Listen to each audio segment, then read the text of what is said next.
where golf meets festival is there. Tonight, September 5th. Tickets start at just $25, and the first 250 buyers receive a PGA Tour America's commemorative. Get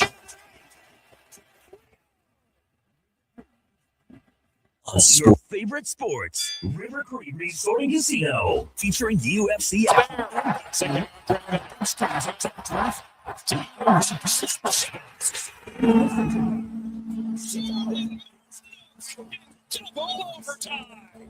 River Creek is also home to the Twin Rinks, where rec hockey and community teams come to play. Public skating available. Details at rivercreekresort.com. River Creek Resort and Casino. Excitement. Bet on it. A huge thank you for making Sports 1440 the most listened to sports radio station in Edmonton. From Gregor to Carius to Low Tide, we've got in-depth analysis on all your favorite sports. We are Sports 1440.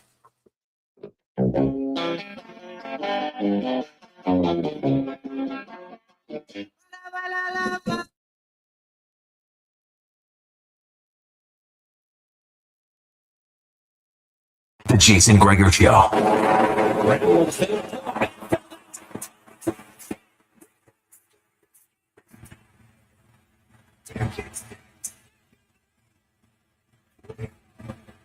On Sports 1440.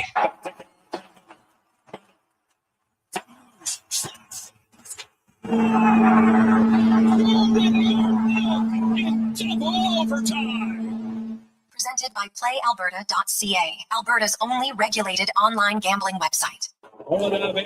Close up shot. Put goals in.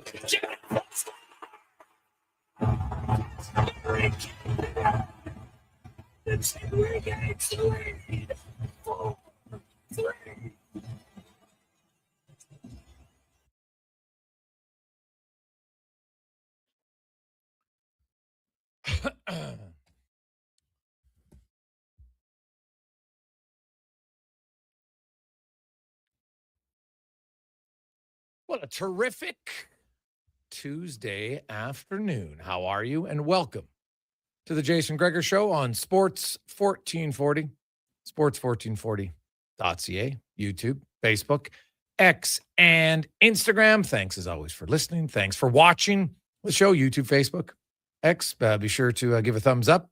Say hello to Deck in the chat. And we got lots to discuss. It was a typical NHL playoff game in the sense that very few of them are smooth sailing. There's momentum changes. There's emotional highs and lows from the players and for the fans. And I think it's safe to say that the Oilers last night was, to me, just it was all duos and pairs. The Oilers had two great periods, first and the third. The Oilers got 2 goals from Dickinson. They got 2 goals from Kapanen. They got 2 assists from Draisaitl, 2 assists from Podkolzin, 2 assists from Wallman. They got 2 huge saves from Ingram in the third period. They had 2 tough giveaways. It was twosome. Troy Terry had a pair of goals. It was a lot of twos last night, but the Edmonton Oilers at the end come back with a win. And the way they played in the first and the third, I think they'll like it. Obviously, the second period, not so much. And I think Anaheim will be on the other side to say, okay, you know what? We were a little bit overwhelmed early. Then we came back in the second period. We liked our game, yada, yada, yada. And then in the third period, I don't think Anaheim really sat back. They did have 2 really good chances. Seneca had a great chance, and then the Oilers tied it moments later. And then when it was 3-3, Bill Karlsson came in on like a 2-on-1 from just inside the blue line. That's a big save by Ingram. He didn't have a ton of shots.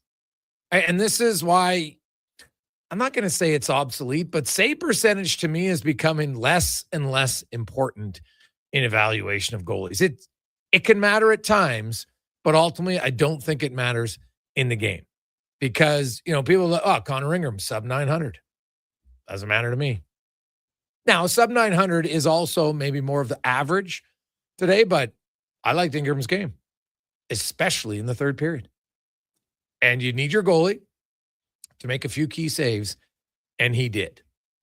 And the Oilers, Connor McDavid, when two of your best three players, McDavid and Bouchard, have average to off nights and you win and you score 4 goals, that is massive for the Edmonton Oilers. Because I just look at the pedigree of Bouchard and McDavid in the playoffs, and I'm like, the odds of them being quiet repeatedly in the series, very low. Give the Ducks credit. They checked them. And how many of you, when you were watching the game, were like, who the hell is Washy? Who thought that Washy, the fourth-line center of the Ducks, was going to play the most minutes against Connor McDavid head-to-head amongst forwards? Basically, you had your first, second, and third line, 640 for your first, second, and fourth line. Washy played the most at 640. Then you had Carlson, just over 5, Granlund, just over 4.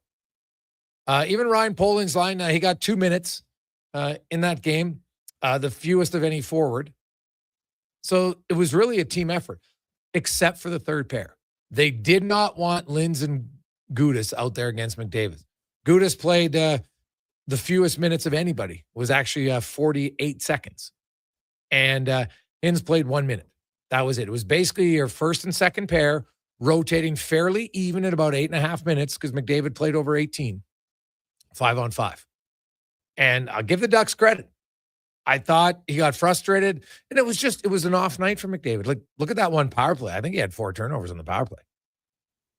But even the best player in the world isn't going to dominate every game. But the good news for the Oilers is they won the game without any offensive contributions from McDavid or Bouchard. And that is massive. Massive. Jake Wallman, that might have been his best game of the season. I'm trying to think of a game where he played better. And he only played 15 minutes, but it was a really impactful 15 minutes for him. Right? Dickinson, great goal. Now, and this is what I love about the playoffs. And by the way, the Gregor Show is always brought to you by PlayAlberta.ca, where Lotto Max Tuesday. Tonight, get your tickets at PlayAlberta.ca. $40 million up for grabs tonight. Hey, Oilers had 4 goals last night, $40 million. Hey, maybe you think it'll be your luck charm. Good luck. But you look at Edmonton in this game, that I'm a firm believer. I don't put much stock into analytics in the playoffs. And here's why. Because every game is so different. Just because of what happened in game 1 and how a team played, how an individual played, or even in the game itself. I've always argued, like, analytics are very good. They can be useful. I use them all the time. But I'm not one of those people who is like, oh, the analytics say it. Like, these people pass around this Jay Fresh Guys cards like they think they're gospel. Like, it's funny to me. Like, oh, look at Josh Szymanski's card. I'm like, yeah, I looked at it. It says Josh Szymanski is in the 64th percentile of offense. And I'm not picking on Josh Szymanski. I'm just pointing out. Do you know that Josh Szymanski has not shot a puck into the net this year? Josh Szymanski's played 24 games. He is tied for the fewest shots on goal of any forward in the NHL who's played 24 games. Right? He doesn't shoot the puck. He doesn't create much offense. Now, Doc had 7 hits in 8 minutes without him. Frederick had another 3. They were out shooting the opposition 4-2. Like, no offense. People want to say, well, Szymanski's the guy who drives the line. It's not the case. Right? And so you could look at Henrique's numbers, but I think at times you miss things. All you have to do is look at the Ducks' 3rd goal last night to see where Adam Henrique was missed in the second period. It's a defensive faceoff on the right side of Ingram. So when you don't have a right shot centerman, guess what? Now you're on your perceived weak side. Well, their best faceoff guy by a mile on the right side is Adam Henrique. Well, look at that goal. Lose the faceoff cleanly. Ducks get it within 5 seconds of the faceoff. It's a goal. Now, I'm not saying Henrique guaranteed would have won the faceoff. Can't say it for sure. But he's your best faceoff guy on that side. And now the Ducks are not a very good faceoff team. So it might not matter very much overall, but it mattered on that play. And in the playoffs, like, what if Gudas doesn't trip when Ekholm's coming down the left side? Does he still hammer that slap shot? Or does Gudas get in the lane? And what if he does get in the lane? Maybe the Oilers lose the game 3-2 off of a defensive zone faceoff. So please don't ever say faceoffs don't matter. Now, if you want to say neutral zone faceoffs don't matter much, I'm right with you. But that's why I like to track defensive zone faceoffs. And for the Oilers who don't really have a regular righty, when Lazar's in, he's really good on his strong side. And then Henrique's their best out of the lefties, followed by Leon Draisaitl. But Leon Draisaitl doesn't kill penalties. And Jason Dickinson, for all the good things he does, not a great faceoff guy, especially on that side. So what are they going to do? Henrique, we know, is out for game 2. The coach didn't want to say any farther than that, but he caught himself last night after the game. So we'll see how long he's out. But as much as everybody's saying, it's got to be Szymanski. Oh, my God, he drives the fourth line. I'm like, no, it's not a knock on Josh. I like him. Really good, surprising young player. But he doesn't drive that line. Doc and Frederic have both been skating very well, both been physical together. When Szymanski's out there, there's just not a lot of offense coming from him specifically, right? And that's okay. But like you look at his shots for, shots against down the stretch. You just look at his actual personal shots. Like at some point, you can't be that one-dimensional defensively. It's great on a team that can score goals, so you can get away with it. And against the Ducks, if that line doesn't get scored on, that's a win. No question. But I could see why the coach might contemplate playing Lazar, because there are certain moments in the game that are just more important. Right? You get your 7 or 8 minutes and you're changing on the fly and all that stuff. And okay, right? Szymanski's quicker than Lazar. So that could be a concern. That might be why the coach plays him. But make no mistake, they will miss Henrique on defensive zone penalty kill faceoffs, especially on the right side. And they don't have any, unless they're going to put Draisaitl in. Nugent Hopkins can't do it, right? He's not very good there. Dickinson's not very good there. So it will be an area that they miss. And we know that Henrique's not in the lineup. I'm going to guess it's Szymanski. And you know what? Maybe Szymanski's like a lot of these other guys, that the playoffs come and boom, he elevates his game even more. Awesome. He's been playing fine for rookie. I never get on rookies. But I think there's some that are overrating what his impact is on the line. He's not the guy driving that line. He's not the one making Doc and Frederic physical, hitting everything that moves. It's not him, right? And if there's one other area of Szymanski's game that, as a young guy, will need to improve, is his ability in the battle. It's one of the hardest things to get better at in the NHL. Positioning, more so strength than anything else. So we'll see what they do. But the Oilers, that's a huge win for them, considering McDavid didn't get a point. So I was looking in his career. McDavid has had 18 games where he hasn't registered a point. 23, but 18 in the last 5 years. Like he had 5 his second year in the league. And the Oilers were actually 3-2 that year in the playoffs when McDavid didn't score. But Leon Draisaitl was going nuclear. And that included the game. Remember game 6 against the Ducks when they beat him 7-1? McDavid didn't have a point in a 7-1 game, funny enough. So he also didn't have a point against the Vancouver Canucks when the Oilers won game 7. Last year against Vegas, it was a 1-0 game. Kapanen scored in overtime. So you don't need him to score every game, of course. It helps that he does, because he has more 3-point games, 3+ point games, than he does 0-point games in his playoff career. It's pretty impressive. And if you're the Ducks, I think you look at last night as a kind of a blown opportunity, because you're not going to be able to contain McDavid night in and night out like they did last night. You just can't. No one's been able to do it for a decade. And I always laugh when someone does it one game. Oh, they figured it out. What are you talking about? It's one game. You don't think McDavid's going to ramp it up the next game? 100% he will.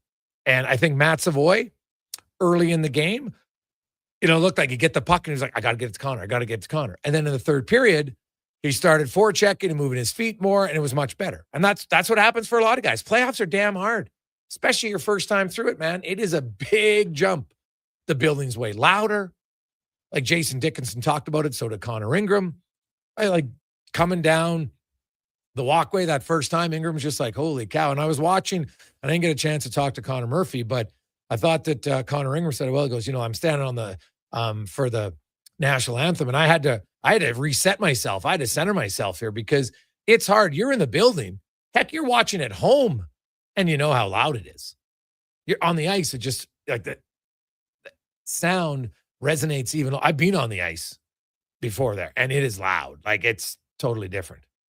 And I could see how a player, you got your energy. I saw Connor Murphy, like he was standing there and he was taking like the biggest deep breaths, just trying to calm himself. Because how could you not get amped up? That would be an unbelievable feeling. Because the crowd is cheering before they even step on the ice. Like they got their 5-minute intro going. And so you're in the room and yeah, you're underneath. You don't think you can hear it? Like it just like starts shaking a little bit. And it's fantastic atmosphere. I thought the pace of the game was pretty good overall. And I say, man, there's some Ducks players that are impressive. I still believe that Edmonton's going to win this series just because they got a little bit more experience. I think they got a better blue line top to bottom. But Leo Carlsson, are you kidding me? What a player. Big, strong, can skate. And this guy's 21. Remember Leon Draisaitl at 21? Now look at him.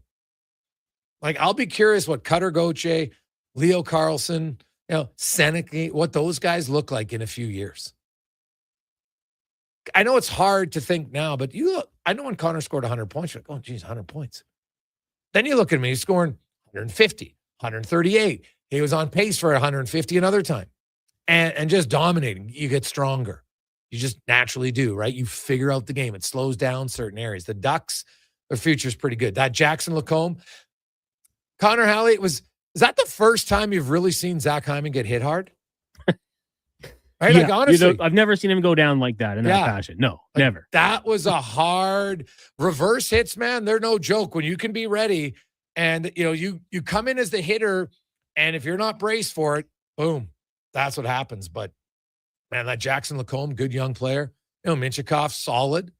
He's got some rounding out in his game. But, this Ducks team, they're going to be an exciting team to watch. I don't think their time is now. I watch the orders and a lot of the little intricacies of the game they're just better at. But I think that Ducks team, they're going to be entertaining to watch, number one. Like, they can skate. Some of those big guys can really, really move. So I like it. And for Edmonton, I thought because you're never going to control the whole game. That's really hard to do. But they had long stretches where they controlled the game. Where they got into trouble was kind of a typical Oiler trouble, is when, they have some giveaways, right? Mishandling the puck. And the Oilers, I thought they missed a lot of passes early on. And I think at times they're forced into McDavid, but I do give Anaheim credit. Watch how Anaheim, they really funneled guys over. So one thing about McDavid, they're really smart. He will figure it out, and you watch. He will attack different, whether it's how when he's circling low, when he's going to take the puck, when he's not. Are they going to suddenly use him as a decoy and start breaking out the other side because they're going to overload to one side too much? Trust me, they will always do it. So that's not a problem. I wouldn't be concerned. If anything, Oilers fans, you should be tickled pink. Not only did you win the game, you scored 4 goals, and McDavid wasn't on the, never mind points, wasn't even on the ice for them. That's a huge step forward for the Edmonton Oilers. Coming up on the show today, we got lots to discuss. Of course, NHL playoffs. We'll get to more of the other games. What's going on tonight in the National Hockey League? Last night, Ottawa, Carolina, longest game of this year's playoffs, and kind of a crazy situation with Martinook, and it looked like they scored. They called for offside, but then he gets a penalty shot. I've never seen that before. It was wild. I still don't understand it, to be honest. I don't love it. Dallas gets back in their series with a 4-2 win over the Wild. The Flyers, they look pretty good. 3-0 over Pittsburgh. Solid game. They're just playing better right now. So they're up 2-0, both wins on the road. And then you got games tonight. Tampa hosting Montreal. The Sabres, can they win 2 in a row? The Golden Knights and Mammoth, that game was vicious. And sign me up to watch it again. That was a vicious game. LA, Colorado, I'm sorry. The way the Kings play, God, it's boring. It's hard. It's hard to watch. I know the Oilers are super exciting, as are Colorado, but even you as an Oilers fan will know some of those games were not a lot going on for a while. So I can tell you, it's the late games. I'll probably watch part of it, Cons, but it's hard to get me into the LA Kings right now. It just is. I mean, if you're looking for alternatives, you got an early season game with the Blue Jays. But yeah, that's true. Hey, they scored 5 runs 2 games in a row. Right. Break out the champagne. Here they are. I'm with you, though. I kind of echo that. I tried to watch the Avs and Kings that game 1. It just wasn't very exciting. No. For playoff hockey, it's like not much. Especially with the Avs, a team that I think we're used to being a little more up tempo, just kind of slowed down. So wasn't great. Yeah. We got a loaded show for you, so we'll get to it. Brad May's joining us next. One of the greatest calls ever. We'll get to that. Nick Baumgartner. We'll talk a little NFL draft. McCarthy, TR, Struddy, Spec, DVD. And how about Olympian Alex Stita, cyclist, will join us. Got something cool to do in town. So we'll get to all that in a busy Gregor Show. And your text, 833-401-1440. 833-401-1440. It's the Gregor Show presented by PlayAlberta.ca. At Booster Juice, doing good tastes really good too. From now until April.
Putting it up to LaFontaine. He gets tripped up, gets it to May, and over the line. He's May going in on goal. He shoots. He scores!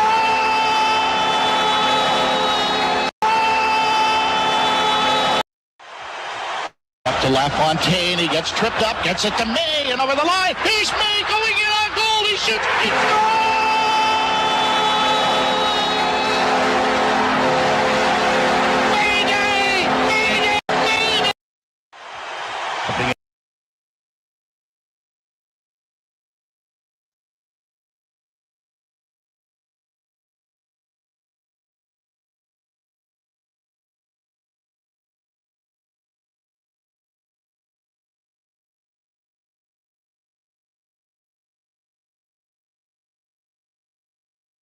Debt doesn't have to be a life sentence. A single call can turn things around. My name is Parveen Middleton. I'm a licensed insolvency trustee at BDO right here in Edmonton. I can help you become debt-free with a solution just for you. Let's put an end to those calls from creditors together. Call 1-833-BDO-TALK or visit bdodebt.ca to discover your debt-free future.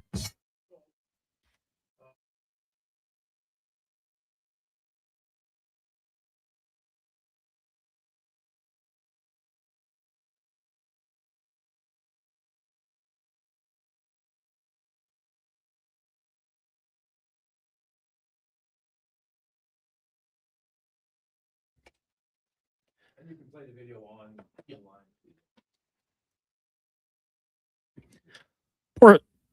Portions of this hour brought to you by On the Rocks. The playoffs are on and OTR is ready to be your hockey headquarters. $5.75 Molson Canadian, 69-cent wings, and play score and win every game. See more at ontherocks.yeg.com.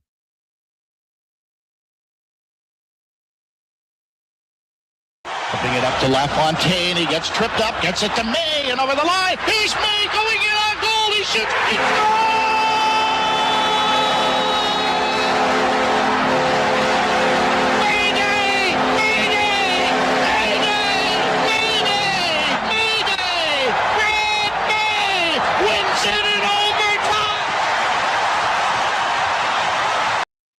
calls in NHL history and Buffalo Sabres history. It is one of the best for sure. As we get to our big guest of the day, brought to you by the Summit Restaurant, located in the heart of Silent Ice Center, just minutes outside South Edmonton. It's your destination for exceptional house-made pizza, delicious entrees, and expertly crafted cocktails. That's Silent Ice Center and Summit Restaurant. And the gentleman who scored that goal, I'm going to guess maybe the biggest goal of his career. Brad May joins us. Brad, how you doing? I'm doing great, thank you. Now, how many times, Brad, did you watch that goal on replay? Well, I'm not embarrassed to say it, but I've seen it far too many times, I'm sure. But every time I do see it, even to this day, and of course, every time, every year going into the playoffs, it's always played, and I'm incredibly proud of it. That's for sure. But you should be, man. And Rick, what a beauty call! Like not only the goal is awesome, it's the goal call that makes it even better, and your celebration down the ice. Like, it's an epic, memorable goal in the history of the NHL playoffs. Yeah, you know what? It really is. And I don't want to be a pompous ass. No, you're not. But it was, a moment in time. I can tell you it was April 24th, 1993. And I don't know what time of night it was at, but it was in overtime. And my goodness, my life, I would say it changed for the better, very much so. I have a nickname for life, but something that I can always think back on and remember, but it's how I'm identified, quite honestly, by a lot of hockey fans and even casual fans. It's been a really wonderful experience.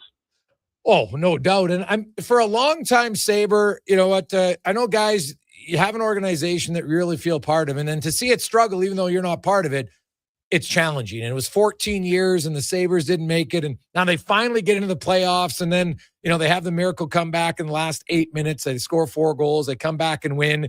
The building's going absolutely bananas.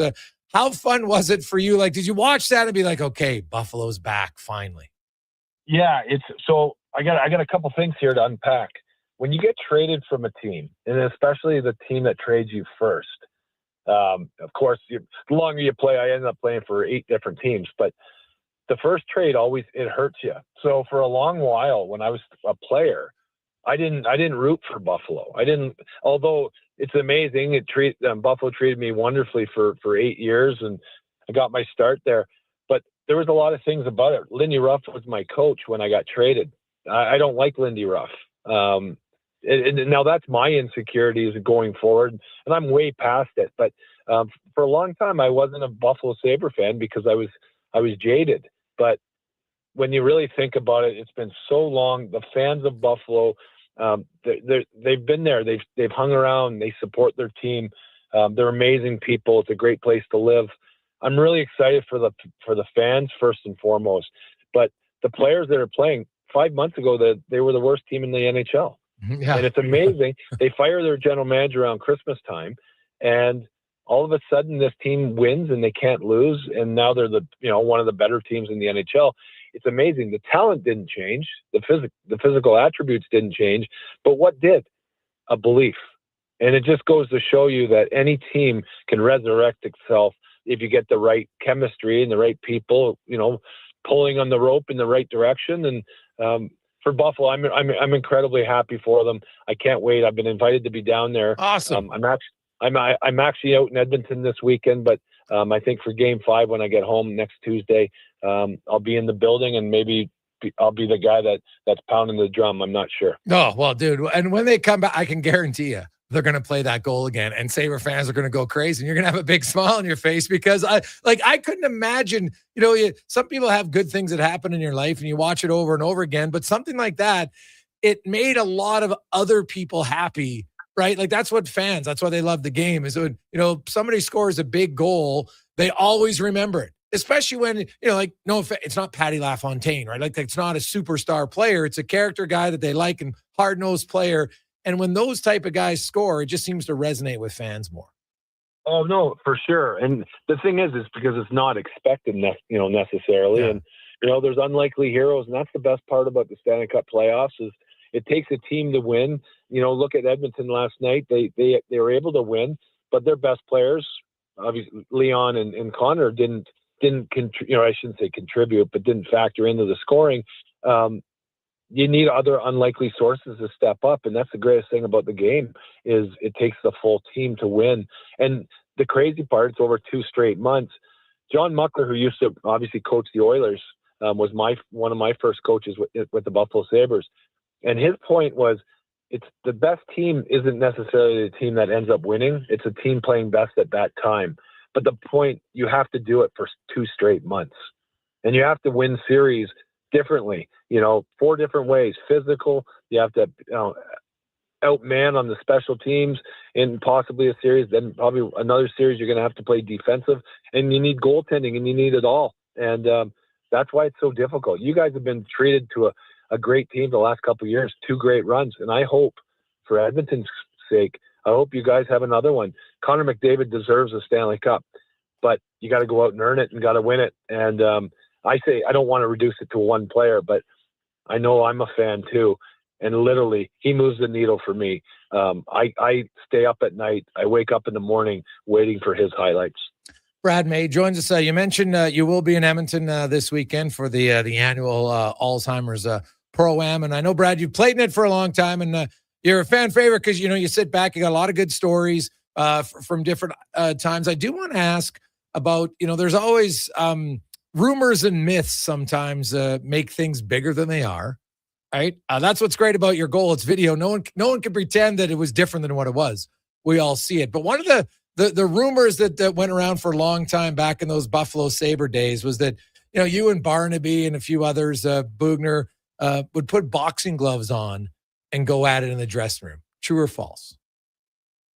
Well, it is true. There were sets of boxing gloves. So okay. That's true.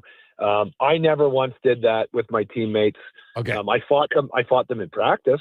And only because we're a bunch of jackasses and we're always trying to compete against one another. I fought Rob Ray in training camp. I fought Matthew. Bobby Bugner was a tough guy, and he came in. But you know what we did do? I know Rob and Matthew fought in the locker room a few times. Okay. We love fighting. We love fighting, and it's I got to be honest. It's the only thing I miss about not playing. I can still play hockey. I'm going to do it this weekend, albeit I'm not as big, I'm much bigger. I'm not as fast.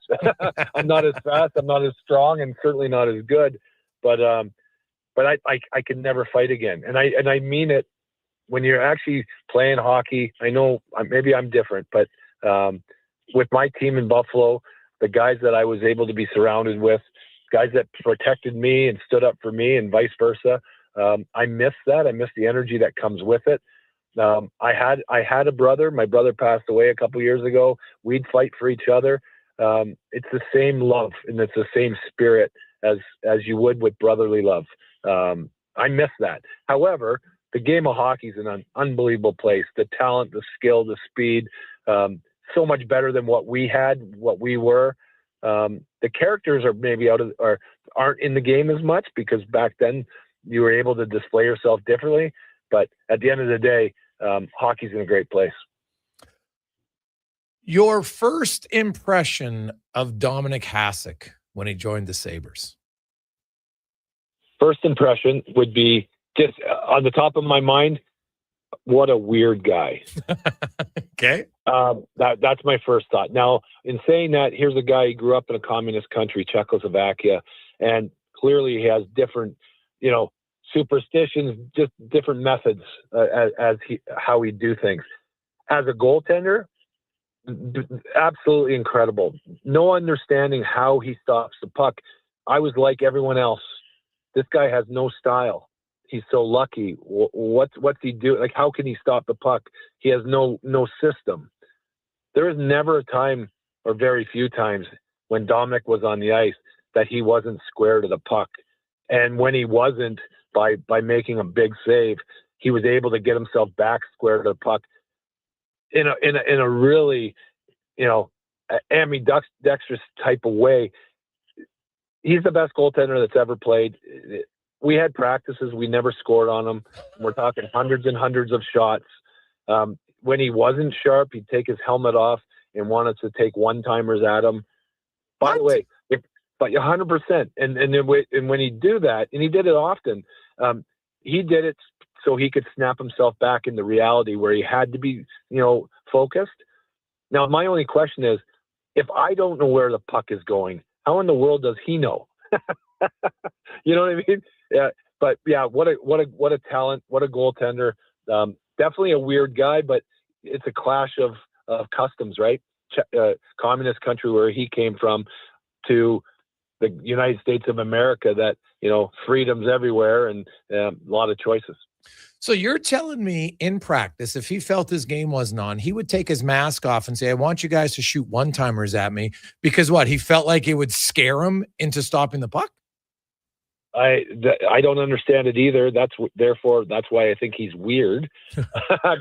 No, he used to do that. And I'm not kidding. Now, granted, back in the 60s, right, goaltenders didn't wear helmets. Yeah, that's fair. But that's crazy. Like, we do evolve. But yeah, he would take his helmet off at the end of practice on shooting drills. And I'm telling you, where it was like rapid shooting. Like I'm taking one-timers from the left side. The right-hand shot's taking it from his side, and it's passes from the corner. One-timers fluttering pucks that we don't know where they're going. We can't control, but we know we can get good wood on. And Dominic was there. And every single time that he did that, he'd snap into and he wouldn't let a puck past him. Like, I'm telling you, we had practices where we never scored a goal on Dominic Hasek. And that's absurd. Yeah, it is. Now, when he was in that zone, was there like fun competition? Was he chirping at you guys? Hey, Mayday, feel free to mix in a goal. Or was he just a quiet guy, didn't say much? No, he had a great personality too. At different times, he was fun with his teammates, but he did take his craft incredibly serious. And I like to think that we all do, but when you're a superstar and all eyeballs are on you, I think you have to behave and act differently. We had Patty LaFontaine at the time, Dominic Hasek. We had Dale Howardchuk. I mean, we have some great players. Those guys get the attention. The rest of us, we do what we do. But the best players, they really made it fun for us. Certainly, on every team I played on, the best players I played with in Vancouver, I played with Mark Messier. Clearly, he's held to a different standard, but he, at one time or another, whatever, he included everyone, and he had that ability to bring everybody together. And I would say that the best players, they're the best players for many reasons, and one of them is because they're great people. Brad, you played in the NHL. You debuted in 1991, 1992, fresh out of Niagara Falls. You've been a first-round draft pick in 1990, went back for 1 year, junior, and then boom, you're right to the NHL, right? Young guy, you're 20 years of age. What is your earliest kind of welcome to the NHL moment that you remember from that 91-92 season? Well, it's very simple. I scored in my first game, my first shot, my first breakaway I ever had in the National Hockey League with Mario Lemieux chasing me. and no kidding, and he couldn't catch the kid. That's true. I have a picture. I have a picture that actually identifies it. But yeah, I scored on my first shot, first game, and it was my home opener, my first opportunity to be an NHL player. I'll never forget that. It was amazing. It was at the Buffalo Auditorium, which they've knocked down, and it was so loud. And I can't imagine how loud the KeyBank Center is right now with the fandom that's going on in Buffalo. And they got off to a good start, but it's a marathon, not a sprint. They can't get ahead of themselves. But the fan base, my goodness, you just think of the Buffalo Bills Mafia. They cheer for hockey just as hard, just as crazy. And I can't wait to see it. I really do hope that they have a long run. I'm looking at your rookie season. You mentioned you scored a goal in your first game. You also had 309 penalty minutes that year. And that's why I say I miss fighting. Like I'm looking at it. And so I'm guessing you had at least 25 tilts that year. I have to believe that. Yeah. I don't know the number, but at least because you have 23 games where you had like 5 minutes and then you had lots with 7. So that's 2 and a 5. Then you have some 8s and 15s. And so a fight and a 10, like Honestly, I'd have to go back and look at hockey fights to see it, but I'm guessing you had at least 25 fights that year. And you were 20 years old, Brad. Like it's, I know it's, you're a man at 20, but I think we'd all agree that 20-year-old Brad May probably wasn't as strong as 25-year-old Brad May. No, but he was crazier and he didn't know what to be afraid of.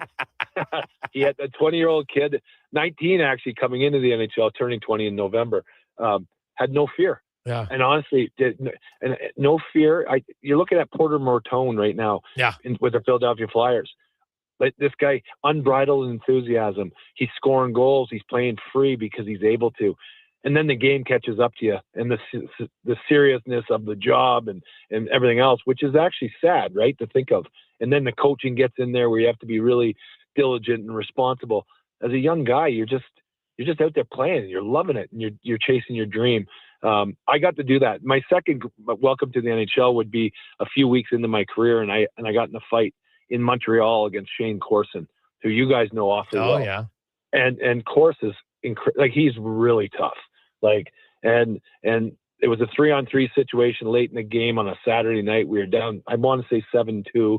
So we lost the game, and everybody in the building knew that there was going to be a brawl, except for me, because I knew there was going to be a brawl, but you don't just fight before the puck's dropped, right? There has to be some integrity to the game. So I actually, because I was the youngest, they made me be centerman. Take the center ice position. There's Gord Donnelly and Brad Miller, who's an Edmontonian. Yeah, I just saw Brad actually this past weekend. Millsy's the best. So Millsy fought, I want to say it was Todd Ewan. Gord Donnelly fought Todd. Millsy fought Mario Roberge. And then I have to take the face off. Well, Shane Corson, all he knows is he's fighting. But I had to have integrity, and I had to win the face off before the fight started. So as I try to win the face off back, I get drilled right in the face. Yeah, you gotta learn your lessons, man. Sometimes when you're young, you're green and you just don't get it. Oh, Brad May joins. So these are the type of stories. Mayday, of course, the draft goes on Friday night. Now you mentioned you're not as quick as you used to be. Obviously, you have some good stories. Now, if you get a chance in the slot, can you still bury it? Oh, 100%. And I'm quicker than the other players. I'm not, just because I'm not as quick as I once was, doesn't mean I'm not quick. Okay. I like that. Who, now you played a few of these. Who is your favorite alumni to go up against and chirp in games? Great question. You know what? That's a hard one because there's so many great guys and there's so many different, the history of the players and who you're with. Matthew Barnaby would be one. He was a teammate. Of course, I played against him too. Love Matthew. He's a good dude. He's one of my best friends. But I'm thinking guys that let me say it a different way. Guys I love seeing that I never played with. Okay. Ali Afraidy is a guy that is one of my favorite people I've ever met. Love Al. Never knew Al as a player. Played against him. Kelly Buchberger is a guy that I played with in Phoenix. And of course, you guys know Kelly awfully well. I love seeing him. Darcy Hordichuk was a teammate down there as well in Phoenix. I'm thinking the relationships, Craig Muni, Charlie Huddy, guys that played in Edmonton, because I'm on an Edmonton show here. When I see these guys, it's wonderful because it takes you back to wherever we were, whether it was a road trip in Dallas or a boat ride in Tampa, or a rookie dinner in San Francisco. There's so many wonderful stories and moments that I was able to have with these guys that I really appreciate listening to their stories, but also sharing those experiences with one another. Well, you'll have a lot of experiences to share with the guys who draft you as well. You had played 15 years. You'd started in Buffalo, then you went to Vancouver, then to Phoenix, then back to Vancouver, then to Colorado, and then you got traded at the deadline. And you get traded to Anaheim, and you end up winning a cup in your 15th season in the National Hockey League. Brad, I had Pronger on about his book here a week ago. Scott Niedermayer, you had some great players on that team. You had a tough team. But here you are, a 15-year-old veteran. You've grinded it out. You're battling and say, man, I've accomplished a lot, probably maybe more than you ever thought. And how many guys last 15 years in the NHL? And you ended up playing 19. But how special was that to win a cup that late in your career? Well, I can say it this way.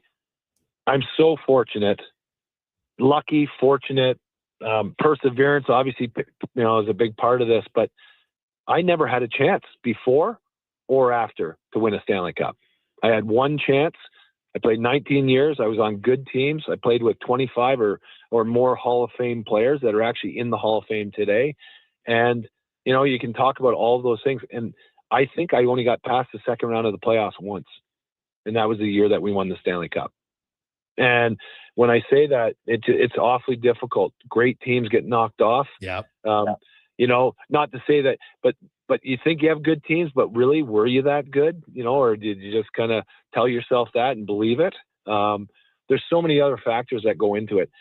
I got traded at the deadline. It was my second time being traded at the trade deadline, in quest of the Stanley Cup. Brian Burke was the general manager. He brought me back to Vancouver the first time I was traded. The second time, obviously, to Anaheim. The only thing I can promise, and I say that is, nobody can ever argue against me, is I didn't screw up the mission. I was the only guy. I was the only guy that Anaheim traded for that day. They were awfully confident in their group, their team. I had nothing to do with their team up until that point, but I didn't screw up the mission. So therefore, I definitely made a difference. I definitely brought energy and some experience and passion to the group. But when I look and think about that team, obviously Chris Pronger being, one of our leaders, Hall of Famers, Scotty Niedermayer, Teemu Selanne, Getzlaf and Perry and Kunitz and Penner, these guys, all emerging stars, and some of them were already stars. And then you had a bunch of guys that were just as hungry as you possibly can be. George Peros, Sean Thornton, myself, Travis Moen, Rob Niedermayer, Sammy Paulson. Like I know these guys. I can actually see their faces when I say their name. It'll be like that to the day I die, because when you win a Stanley Cup together, you only did it together, and it's forever. I admire, and I'm so excited about these guys chasing their dreams today, to go win one, because I know what that feeling's like and I miss it. However, I'm so grateful that I had that one chance. It was awesome. And Brad, you guys must be planning a 20-year anniversary next year. A lot of teams do that, so might have to do that. I love being invited to parties.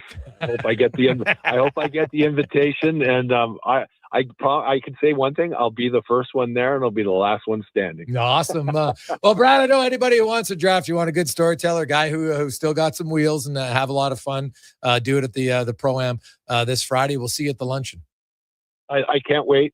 And just for everybody that obviously listens to your show, your team's awesome. Stay with them. It's not as easy as it looks sometimes, and they're going to be in some battles. But I, who live in Toronto and work for the Toronto Maple Leafs, I do some stuff. I'm a Buffalo Sabre when I started. I'm a fan of Edmonton, and I want nothing more for Edmonton to win a Stanley Cup. So good luck to you guys. Awesome. Thanks, Brad. We appreciate it, man. We'll see you Friday. Thank you. See ya. There you go. That's Brad May. I'm telling you, for those of you who are playing in the weekend, you got a high pick. Brad May, 19-year career. And what did he say? 25 Hall of Famers. Like, he will have endless stories, won a Stanley Cup. And trust me, if you like the guy that has a little bit of fun with your team, that's a guy you're going to want to draft. Take a quick break. We'll return. It's a Gregor Show presented by PlayAlberta.ca. I won't shave till we bring home the cup. And I like to do a shot for every playoff goal. My jersey's not coming off until we're the city of champs again. Want a playoff superstition that always wins? Pick up a bag of Wilhauk beef jerky for every game. Because when it comes to the playoffs, where there's a Wilhauk, there's a way. Make every playoff game a Wilhockey game day with Wilhauk beef jerky. Only available in Leduc. Get yours today, because you don't bring home the cup with salad. As we all try to figure out when winter will actually stop and spring will finally be here for the season, GS Construction moves ahead with their plans for the year. From planning and digging to laying out underground infrastructure, construction season is limited, so we make every day count. And that's why GS Construction counts on our team to get the job done right. Crews are getting back in action across the city, and we'd like you to join us. We're looking for experienced top men, pipe layers, operators, and surveyors. For more, visit gsconstruction.ca. At Leading Edge Physiotherapy, healing doesn't have to feel heavy. Because in our SwimX aquatic therapy pools, you literally float your way to recovery. Whether you're dealing with arthritis, back pain, joint injuries, post-surgical rehab, chronic pain, balance issues, mobility challenges, or just feeling a little creaky, warm water and gentle resistance have your back, your knees, and your hips. Trusted by pro sports teams and rehab hospitals, our SwimX pools help you move sooner, hurt less, and recover faster. So take the load off. Let the water do the work. Life shouldn't hurt. LeadingEdgePhysio.com. You got a go-to coffee spot, a trusted barber, even a lucky game day jersey.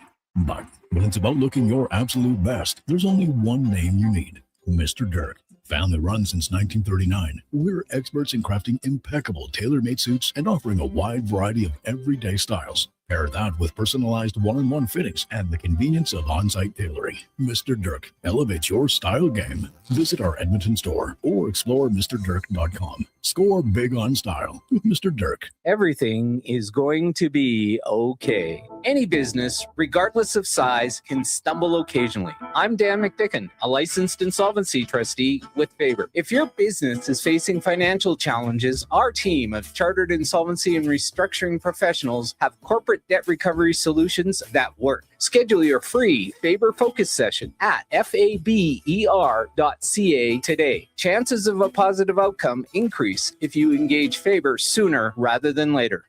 Canadian Tire's Big Spring Tire Sale is back. Save up to 25% on quality tire brands including Continental, Michelin, Motomaster, and Pirelli until May 21st. Conditions apply. Details online. Don't miss a moment of Blue Jays baseball this season. Join play-by-play announcer Ben Showman for the games live on Sports 1440. The Toronto Blue Jays are on Edmonton's home for all things sports. Sports 1440.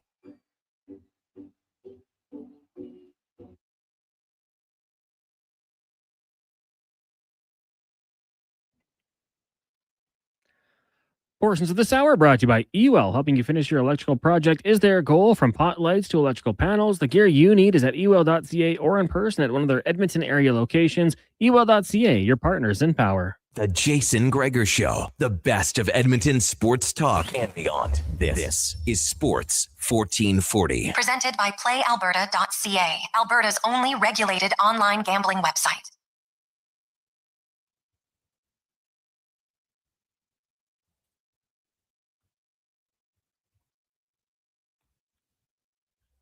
$250. Welcome back. Jason Gregor, Connor Halley, Sports 1440, sports1440.ca, YouTube, Facebook, X, and Instagram. Thanks for listening. Thanks for watching. Always brought to you by playalberta.ca, where, of course, you can get in the game. Use the Jason Gregor Show odds boosts. Of course, we got NHL playoff action for you tonight. Get in on that. And while you're there, Lotto Max, $40 million. Get your tickets at playalberta.ca. Well, coming up in 2 days, it's the NFL draft. Man, there's lots going on this time of year. It's fantastic because we get to our NFL report brought to you by Legacy Heating and Cooling. The rates never change. No overtime charges. That's how you build a legacy at legacyheating.ca. Nick Baumgartner joined us from The Athletic. The NFL draft is just over 48 hours away. And Nick, what's your expectation as far as, because it was funny, I saw a video today that was replaying the Patrick Mahomes, and Kansas had traded up to number 10 to take him, and obviously it worked out very well. Is there a team that you are confident is going to trade up in the draft? No, I don't know about one team that I'm confident is going to trade up. I think there's several that have a chance to do it. Cleveland has a chance to do it. They could trade down as well. Obviously Dallas, now the Jets, obviously, and then you've had the Giants with the recent move also there. It's possible that any of those teams do it. I just don't know. It's hard to tell for which player, though, right? Because there's only one quarterback, and he's probably going number one. The quarterbacks usually drive that traffic trade-wise in the top 10. But if somebody wants to take like Jeremiah Love and jump a line, or Sonny Styles, a linebacker from Ohio State, I could see something like that happening. But we'll see. It wouldn't shock me. Where do you come out? Like it's hard to analyze quarterbacks. I think you look at where they've come. I think a lot of organizations end up rushing some of these guys, and they never have the success they want. So you look, the Raiders have been a tire fire for a long time. Now, Fernando Mendoza seems like a really nice kid, and he's more mature, and I get all that. But what's a realistic expectation for him in the first few years with the Raiders? I mean, the realistic expectation for that should be just to survive the first year. I mean, exactly what we saw last year from Cam Ward. So get through the year without your confidence being just completely destroyed. So get through the year and end the season playing better than you were individually than you were at the start of the season, and don't worry about anything else. And then try to build off it from there on out. I mean, the Raiders do have a fair amount of picks here this year. They're probably going to have good picks next year too. I think the whole thing here needs to be, I think this is why I'd like Mendoza in this spot, because I think mentally he's built for this. Like you've got to have a long-range vision on this with the young guys that you bring in, and they have to develop their own culture together and go from there. And I think that, when you have a guy like that who's so positive, it's like overwhelming at times, right? Like it's like in your face positivity. And I think that when you talk to people that were around him, both at Cal or at Indiana, it's like an infectious thing. He wears on people to a point where they love him, in a good way. And I think that he genuinely shows, care for others. So I think it's going to be a really good pick for the Raiders. I don't know, what we can expect in a year or maybe even two to make sweeping judgments on, are they, is he doing what he was supposed to do? Because they've got a long way to go before they're a competitive team. Yeah, well, I just wonder if they're smart. And, when you look at the success of Green Bay going from QB to QB to QB over decades, because they don't rush them in. And, the Raiders, you get Kirk Cousins, let Kirk Cousins play and let Mendoza learn from him. To me, that would be the smart move. You definitely could. And I would not, and I think in this situation, I don't think it would be a big deal. I don't think that Mendoza would get antsy or itchy to be like, I got to get in there. If it's a situation where Cousins plays better than him in the preseason, then I absolutely think they should start Kirk Cousins. And I don't think they should have a situation where they're saying, hey, we're giving up on Fernando. It's like, hey, part of the reason why you bring a guy like Cousins in is to mentor him, is to teach him. And hopefully, if it's me, I'm thinking if Cousins is better than him in like September, I'm not going to be afraid to say that we like the drive and practice, and we're going to give him a shot in November, and he's going to take it the rest of the way, and we're going to see what happens. Like that to me almost ends up being the perfect scenario for a rookie quarterback. If he can maybe start the first quarter on the bench, and if you think he's ready, then you let it rip midseason and let it go. But like if you have a situation where you don't have to put him in immediately, then don't do it unless he's just like super special, which is very rare, as we know. So it's tough. Looking at the number 2 pick, it's the New York Jets. And with the Sabres making the playoffs, the Jets are now in their own category of ineptitude, as it's 15 years now of no playoffs.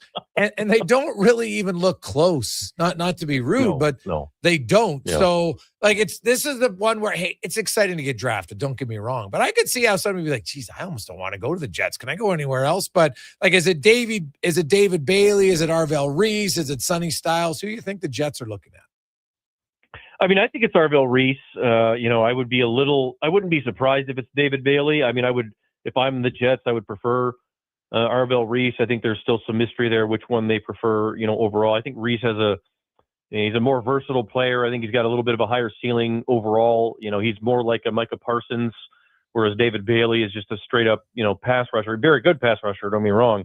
Probably the best pure pass rusher in the draft. I just think Reese, everything else you get from him against the run, he can move around. You don't ever have to take him off the field. He's great on first down just as much as he is on third down.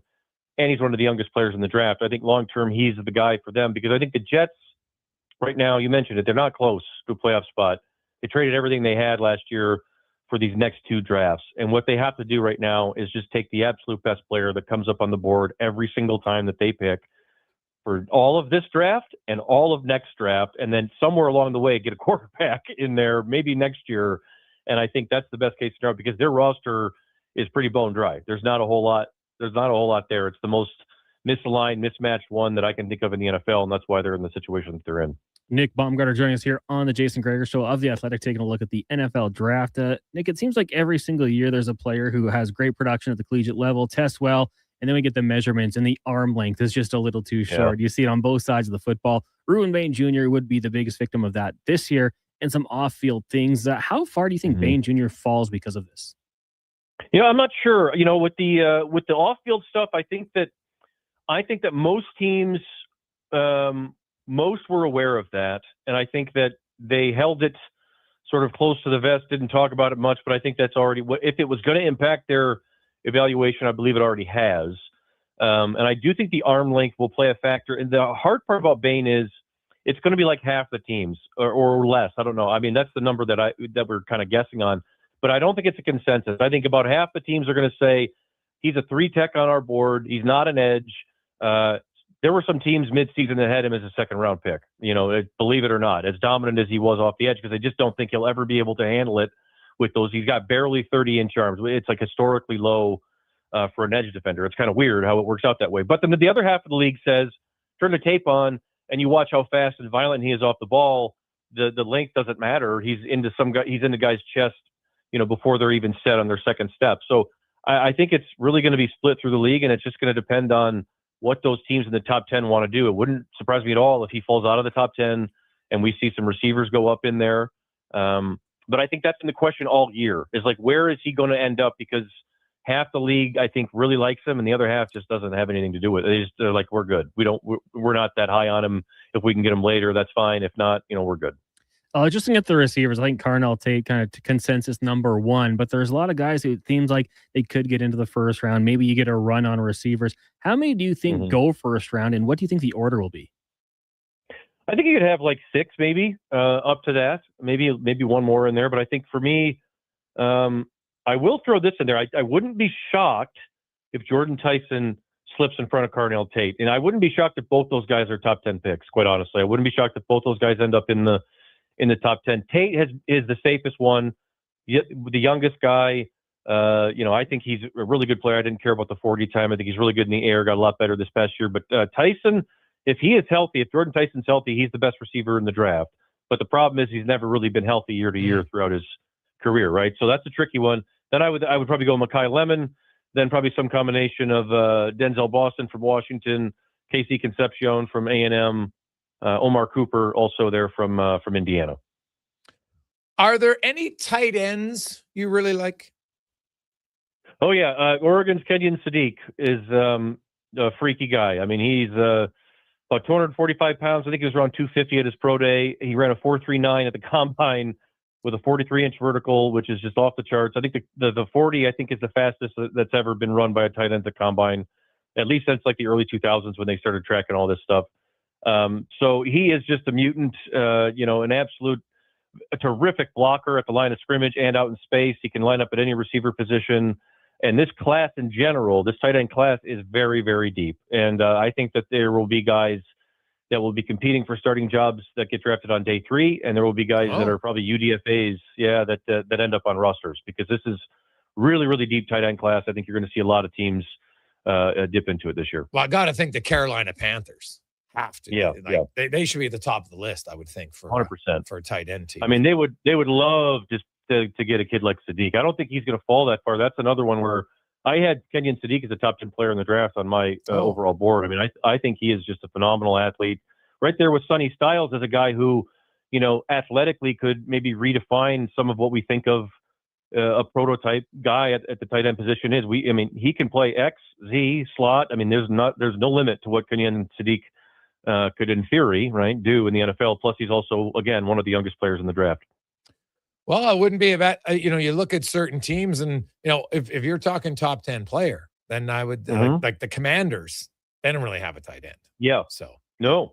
And I think that it's important to look at a guy like Sadiq as a pass catcher. Yeah. And not just, I've said this, I was on a Jets show not that long ago, and I was talking to them, and they were asking me about receivers at number 16, and I was like, hey, what about Kenyon Sadiq? I mean, he can play receiver and tight end. I mean, he's a pass catcher. He can do a little bit of both. So don't rule him out either. If you're a team that, is interested in a receiver, I would also look at him as well. Awesome. Well, Nick, we really appreciate it, man. For fun, is there, do you see any big names, like veteran guys getting moved at the draft, part of deals or anything? Ooh, I don't know. That's a great question. Dexter Lawrence was the one I was actually looking at, and he just went. I do still wonder about old Max Crosby. That's still, I still wonder about that. I know they've said they made up, but that is one that's still sort of hanging out there for me. I wonder about him. Awesome. Thanks so much, man. We really appreciate it. Enjoy the draft. I really enjoy your coverage. All right, fellas. Take care. There you go. That's Nick Baumgartner from The Athletic. He does a great job on his draft coverage. And I know lots of you NFL fans, lots of your fantasy football fans, and you'll probably be paying attention to the draft. So one name, though, to keep in mind. Well, Sadiq. Now, it depends on which offense you get drafted into, Connor. That's the other thing. It's, you can get good guys, but, sometimes you get a good matchup with a quarterback or an offensive coordinator and what he likes to run. And, especially if you're a young guy and you come in and you have some key offensive guys where you're probably not going to face as many double teams or anything. All of a sudden, that can open up a lot of space for you. Yeah, it's one of those situations where for him, make the tight end position. We've seen it. There has been guys, Kyle Pitts, go early on in the draft, but the further he falls down, ideally, you're thinking that it's going to be a team that's, not struggling quite as much and has those offensive weapons. You put Aaron with Tataroa with the Carolina Panthers, I think that'd be a good fit. I like to look at this guy, Bruce Feldman. He does the freaks list. It's not necessarily the best players. It's the freakiest athletes, and Kenyon Sadiq was there at the start of the last college football season. So, yeah, wherever he ends up, I don't know if he's going to fall all the way to Carolina. I think there's a few teams in front that might want to grab him, but yeah, he'll be a player for sure. Oh, yeah, no doubt. Let's take a quick break. TR will join us. We got Dave McCarthy, more busy show. It's the Tuesday edition of the Gregor Show, presented by PlayAlberta.ca as we get to Sports 1440 update. Brought to you by Fountain Tire. They can meet all your car needs and more with their digital vehicle report. They don't just tell you what your car needs. They'll show you, including maybe some new tires right now on fountaintire.com. This is the Sports 1440 update. 4 games tonight in the Stanley Cup playoffs. Canadians in Tampa. Sabres host the Bruins. Mammoth and Golden Knights, and the Avs taking on the Kings.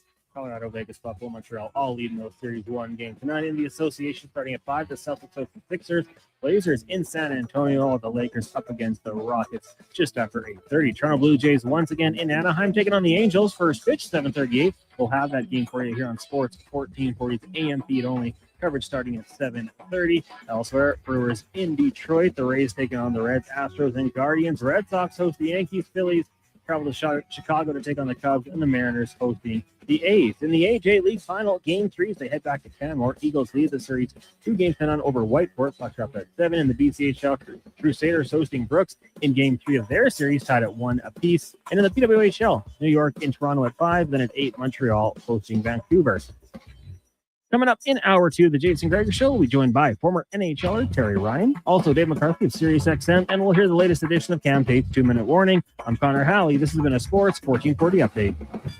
Sports 1440, a Stingray radio station broadcasting on Treaty 6 territory. Download the free iHeartRadio app and listen to CKJR wherever you go. Whether you're a craft beer connoisseur or more of a wine aficionado, there's always something new to discover at Sherbrooke Liquor, a unique family-owned independent liquor store. The selection, incredible. The non-alcohol section is also very impressive. Sherbrooke Liquor, expert, knowledgeable staff with a passion for unique finds. More than just a liquor store, we're a community. Alberta's best, the one and only Sherbrooke Liquor. Wine, spirits, and oodles of beer. Visit SherbrookeLiquor.com.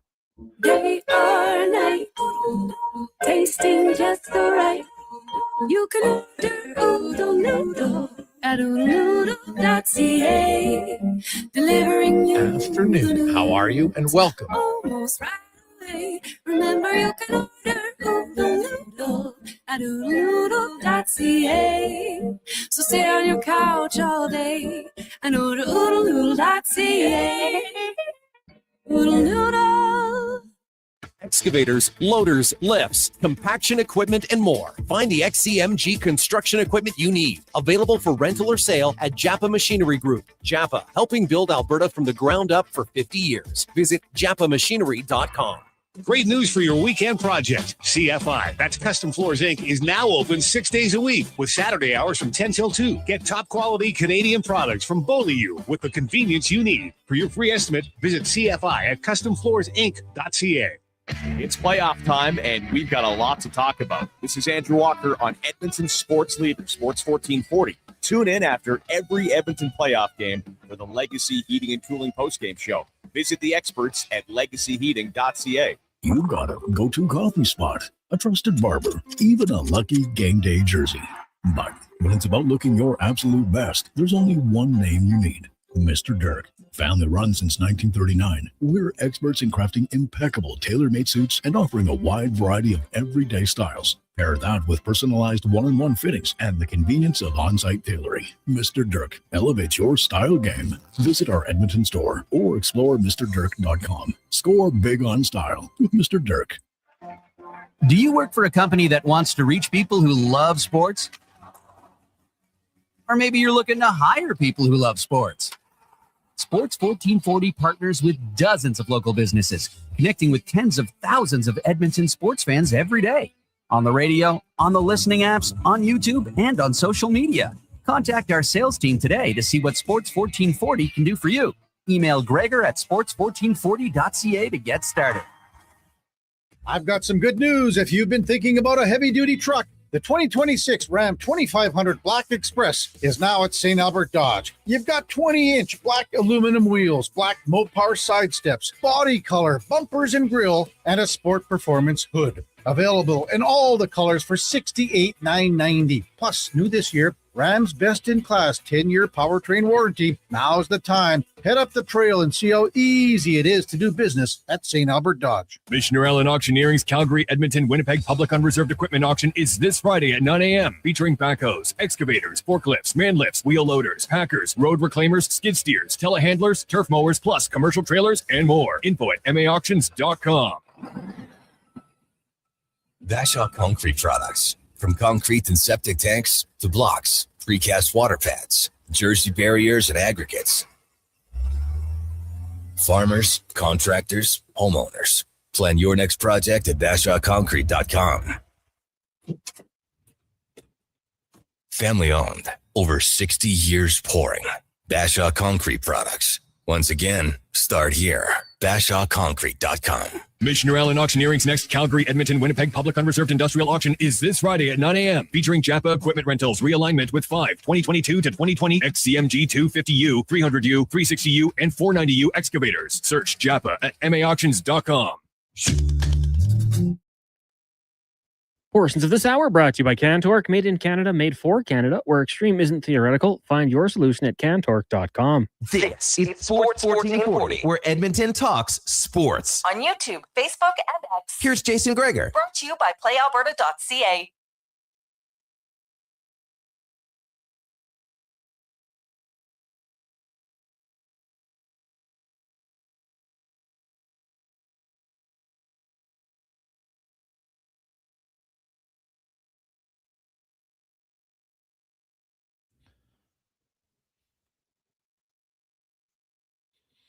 It's after 3 o'clock Tuesday afternoon. How are you, Oilers fans? Team's up 1-0. They won a game one. Ooh.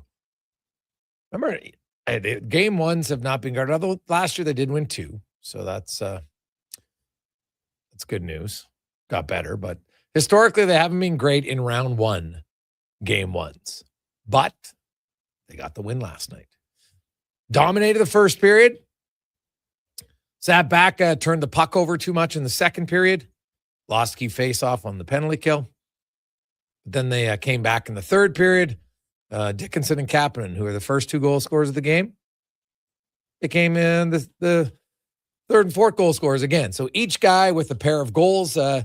Dickinson in his career has 6 games, 4 in the regular season, 2 in the playoffs, where he has scored multiple goals in a game. He does have 1 hat trick. 3 of those 6 games have come against the Ducks. So he does like scoring multi-goal games against Anaheim. Kasperi Kapanen, last night was his 51st NHL playoff game.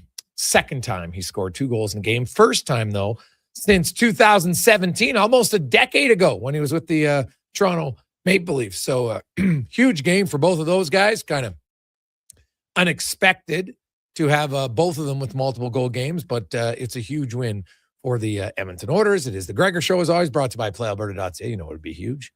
Lotto Max, $40 million tonight. Get your tickets. Playalberta.ca. Also some Max Millions as well. As we get to Terry Ryan. Right now, of course, in the room, brought to you by Action Electrical. Take action on your savings. 53 years They have grown and expanded and become one of the most diversified electrical contractors in Alberta. Just a great family success story from the Buntings, from Dad now to Blake, running the company at actionelectrical.net. As Terry Ryan joins us. TR, how you doing? I'm doing fantastic. Happy hockey playoffs. I tell you, wow, does the pace ever increase in the NHL into the playoffs? It's like no other sport. It's crazy, like how many hits are being finished, how exciting. For all traditionalists out there, of which, I mean, I think I'm one. I welcome evolution, and you got to adapt, of course. Things change. You know, I like it rough. I like that part of the game, that it meets skill and finesse, you know, and it takes not just that, right? You got to be pretty tough to be out there, but boy, are there hits being finished. Wow, I just love it. It's my favorite time, too, the first round, because after this, you know, the pace, while way up from the regular season, people are getting to wear down a little bit. You know, in 20 games from now, whoever's left standing in the final, the Oilers can tell you this, man, it is a absolute battle to the end. And to see it start like this always makes me proud to be a hockey player when I watch games like this. Well, and you know what? Lots of series have different levels of animosity. The Montreal Tampa one was amped up more so because Montreal just kept killing them on the power plays. Tampa just took dumb penalty after dumb penalty in the offensive zone. Utah and Vegas might have been the nastiest, which I don't know if you would have pulled me at the start, I'm not sure I would have had that one, but good for that. And I know a lot of people were all upset because Dowd's like, I'm going to bleeping kill you. And I laugh. I'm like, anybody who's ever played, like, people will say it, but it doesn't mean you actually believe you're going to kill the person as far as shooting a gun, stabbing them. But it is something that's kind of funny because, you know, I'm going to kill you. You run guys. Like it's hilarious how many times people say it, never thinking about actually murdering their guy.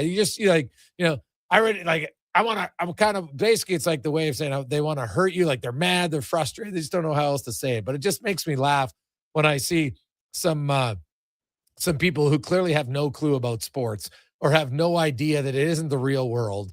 And what you say on the ice at times doesn't mean it's actually to be taken literally. It's usually not. I mean, you know, I'm going to maim you. I'm going to murder you. I'm going to kill you. You're a blank, pick a lot of words. The odds are they're all really not going to happen, and you're not a blank. It's just the way it goes. It basically means I'm not scared of you, and I'm coming. You know, that's basically your translation. That's really all you would need for the most part. It opened up the first game I watched. I just turned on the Carolina-Ottawa game, the first one. Holy God. I mean, there were so many hits being finished. It was great, and it reminded me it reminded me of the difference between regular season and playoffs. Now, a lot of people ask me why. I really think because it's too long. I just don't think anybody could keep that up for 80 games. I think you could do it in football. I don't think it's always done, but I think you could. Yeah, 20 games. You know, you're asking for more out of an NHL player in the playoffs than in football, preseason, playoffs, regular season, all combined. And people think that it's the same level of ferociousness and physicality. It's not even close. You can't do it in hockey. I fully believe it. I'm not down on the players when I say, you know, in the regular season, you got to take your foot off the gas a little bit. I don't think anybody is humanly capable of playing 100 games like that. It's wild to see. It'll never, their schedule will never be shortened. But I guess the bonus that you get out of it is seeing this level of tenacity in round one. I don't think you can.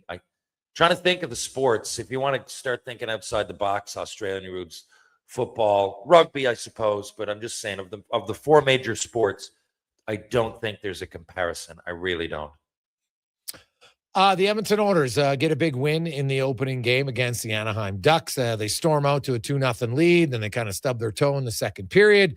Then they come back in the third, get a little bit of a break. Gudis blows a wheel, allows Ekholm to fly down the left side, takes a clapper. Dickinson buries the rebound. What'd you make of the game last night? Well, first of all, it started almost midnight Newfoundland time when I was up at 5. So I watched a period, and then I got up and saw the rest of it through fast forwards and highlights. At the game recorded. What did I think of it? I thought that Edmonton gave them a bit of a scare, or sorry, Anaheim. I thought Anaheim, I don't know why I wasn't expecting them to be that physical, but they came out a little bit more physical than I thought. They hung in there more than I thought. The Oilers had control, not by a ton. So I was surprised. And the Oilers, I think, I won't say lucky, but to have won the game. But I think they all know that, wow, okay, we're a little bit alert going in here. They easily could have won that game. So I think there's that level. And again, I don't think that they took Anaheim for granted. I just think maybe the hockey world in general, when you were to read like write-ups or who's going to win and what's going to happen, I didn't read much saying Anaheim's going to take it to the Oilers physically. And the Oilers matched. They came back. They're not to be intimidated. But that's what I thought. Anaheim kind of surprised. I thought they would be 2 cakewalks in Edmonton or something just short of that, and it certainly wasn't. Could have gone either way. But I don't think there's much to complain about. I love Dickinson's. Was it the second goal? Again, I saw highlights. He's the one that received the pass on the backhand, right? No, Dickinson's first goal was that great pass from Wallman, right? Now, great pass from Wallman. It really was. Was a great pass, but Dickinson has to get credit. Taking it on your backhand in traffic like that, a bullet of a pass, without like questioning. Like usually that seamlessness might be obvious on the forehand, but to take the pass where he took it and then go in, that's a top-notch move, man. I don't know. I know his stats. I know what he's good at. I love him on the Oilers. I think he's a great fit. Was I expecting those kind of moves and that kind of creativity and hockey IQ? Not really. So, but then again, I haven't really watched Chicago much the last few years because there's been no reason to watch. So that, to me, that like it was a great pass, but I've seen that pass before. That the way he received that puck, when he did, where he did, the context of the whole situation deserves hats off. Oh yeah, and Kasperi Kapanen, a great play, but to knock that rebound out of midair the first time and then control the rebound, bury it, and then he just gets in the right spot, reads the pass. A great play by Draisaitl. Like Draisaitl's zone entry on the game-winning goal was phenomenal. To go through 2 really strong players, control the puck, go around the boards, then win a board battle, dump it behind the net to Podkolzin, and then Podkolzin pretending he's Draisaitl light with a backhand pass right on the tape, and Kapanen, who can really shoot the puck, no hesitation. He's a player who we saw it last year when he came into the playoffs. He elevated his game. And this year, up until, it's funny, the worst part of Kapanen's season was probably the last 10 games. But other than that, like he'd been really good. Then he'd get hurt. Then he'd come back, he'd play well. Then he'd get hurt again. Then he played well. And then he kind of tailed off a bit. But man, he got to the playoffs and it was basically like playoff Kapanen again. And it's interesting, Terry, how some guys just have that ability. They're like, okay, the games matter a little bit more. I'm into it. And Kapanen's one of those guys. And so is Jake Wallman, because Jake Wallman in the regular season was not very good this year. Not very consistent at all, but he was excellent yesterday.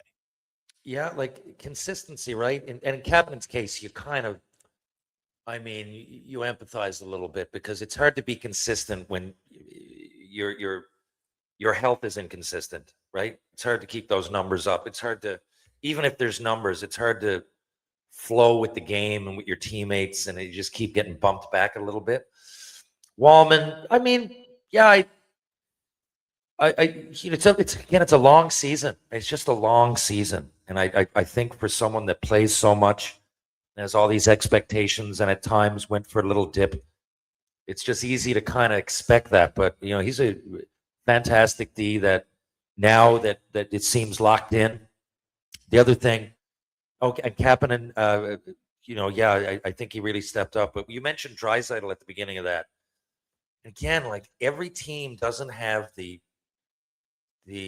fortune of having their stars. You guaranteed they're going to show up. Like when he was playing the game, and he figured he was going to play, but up until now, weren't really sure. And he played hard. He played effective. He went into traffic.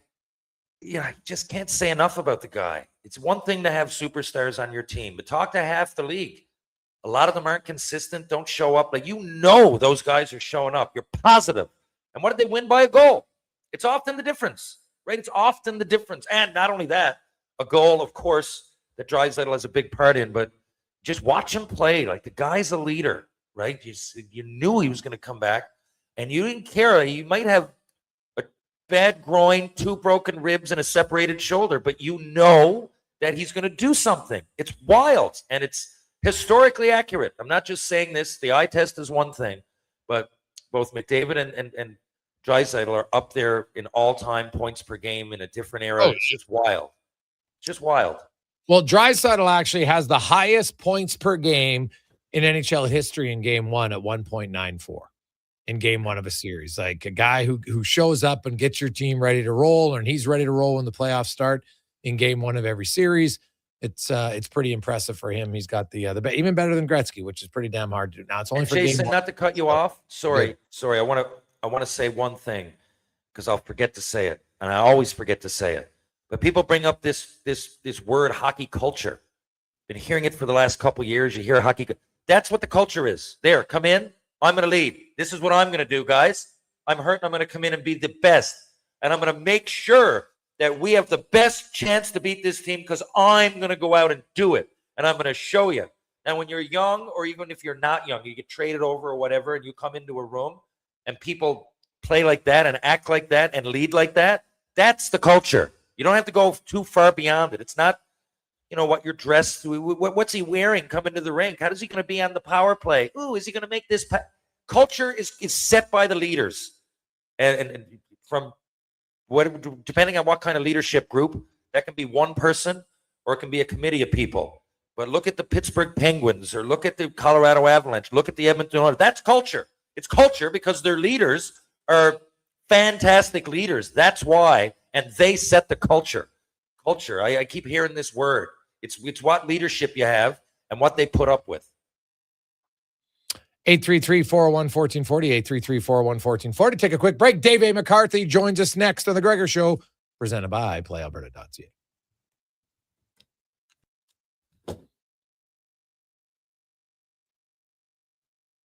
Come in threes.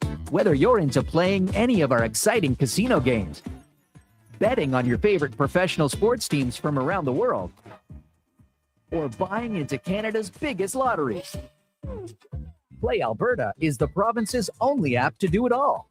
Download today and discover a new way to play. Must be 18 plus to play. If you gamble, use your game sense. At Booster Juice, doing good tastes really good too. From now until April 26th, every purchase of a Mood Booster Ball will help support the Community Booster Fund. So while you're enjoying a Mood Booster Ball made with caramel, marshmallows, and peanut butter, you're also supporting athletics, community, and educational initiatives across Canada. Let's fuel healthy communities together. For more information, please visit boosterjuice.com. Booster Juice, Canadian born, blending since 1999. At GS Construction, we're multitaskers. We've got lots of projects going on all around Edmonton and area. Different teams across the city working towards the same outcome. Installing today what will serve generations to come. It's a rewarding career and the work never stops. That's why GS Construction is always on the lookout for great people to join us. Right now, we're looking for experienced topmen, pipe layers, operators, and surveyors. So if you want to feel valued, empowered, and engaged in your work, visit gsconstruction.ca today. Actions speak louder than words. Japa Machinery Group puts your construction plan into action with XCMG construction machinery you need. Available for rental or sale. Learn more at japamachinery.com. At Hughes, it's all about getting in and out quick and clean. No cash, no problem. With Hughes' new tap and wash system, all you need is your debit or credit card to get your vehicle sparkling clean. Find us at HughesCarWash.com. Your all-access pass to the world of sports is Edmonton's only sports radio station. From pre- and post-game hockey shows to in-depth analysis from your favorite commentators, the action never stops on Sports 1440. Hi, Mike here from Northgate Chevrolet Buick GMC. Would you like to be a part of history for the month of April? I'm kidding. Or as the kids say, bro, I'm joking. Would you like to help us set a record in April? Chill. Still kidding. At Northgate, we aren't trying to set any records or tell you how many vehicles we sell, and we really don't think you'd care. But what you will care about is this. Every dealer has the same costs. Trust me, GM does not have a favorite kid. You get to decide where you buy. 0% financing, a great selection, and of course, great people. Stop in and see us today, 13215 97th Street, or visit us online at northgategm.com. You're in Northgate country. I'm good to go. Good to go. With Mortgages to Go, you'll be good to go. MortgagesToGo.ca says yes when the banks say no. That's why Alberta has trusted Mortgages to Go for over 23 years. If you need cash and have equity in your home, you're approved instantly, guaranteed. Call 1-888-888-5998. That's 1-888-888-5998. With Mortgages to Go, you'll say, I'm good to go. Wow, get ready for a silly hockey fans. Your partner in power just skated onto the ice. EWEL.ca, the new e-commerce website for electrical wholesalers Edmonton, is ready for the power play 24/7, 365. UL skates to where the puck will be in 5 years. Now that's forward thinking. Killer selection, slamming products from the best brands, and legendary service. Don't sit on the bench. Get your account today at EWEL.ca and win that project. Plug into your partner in power. Get an EWEL.ca account today. Canadian Tire's Big Spring Tire Sale is back. Save up to 25% on quality tire brands including Continental, Michelin, Motomaster, and Pirelli until May 21st. Conditions apply. Details online.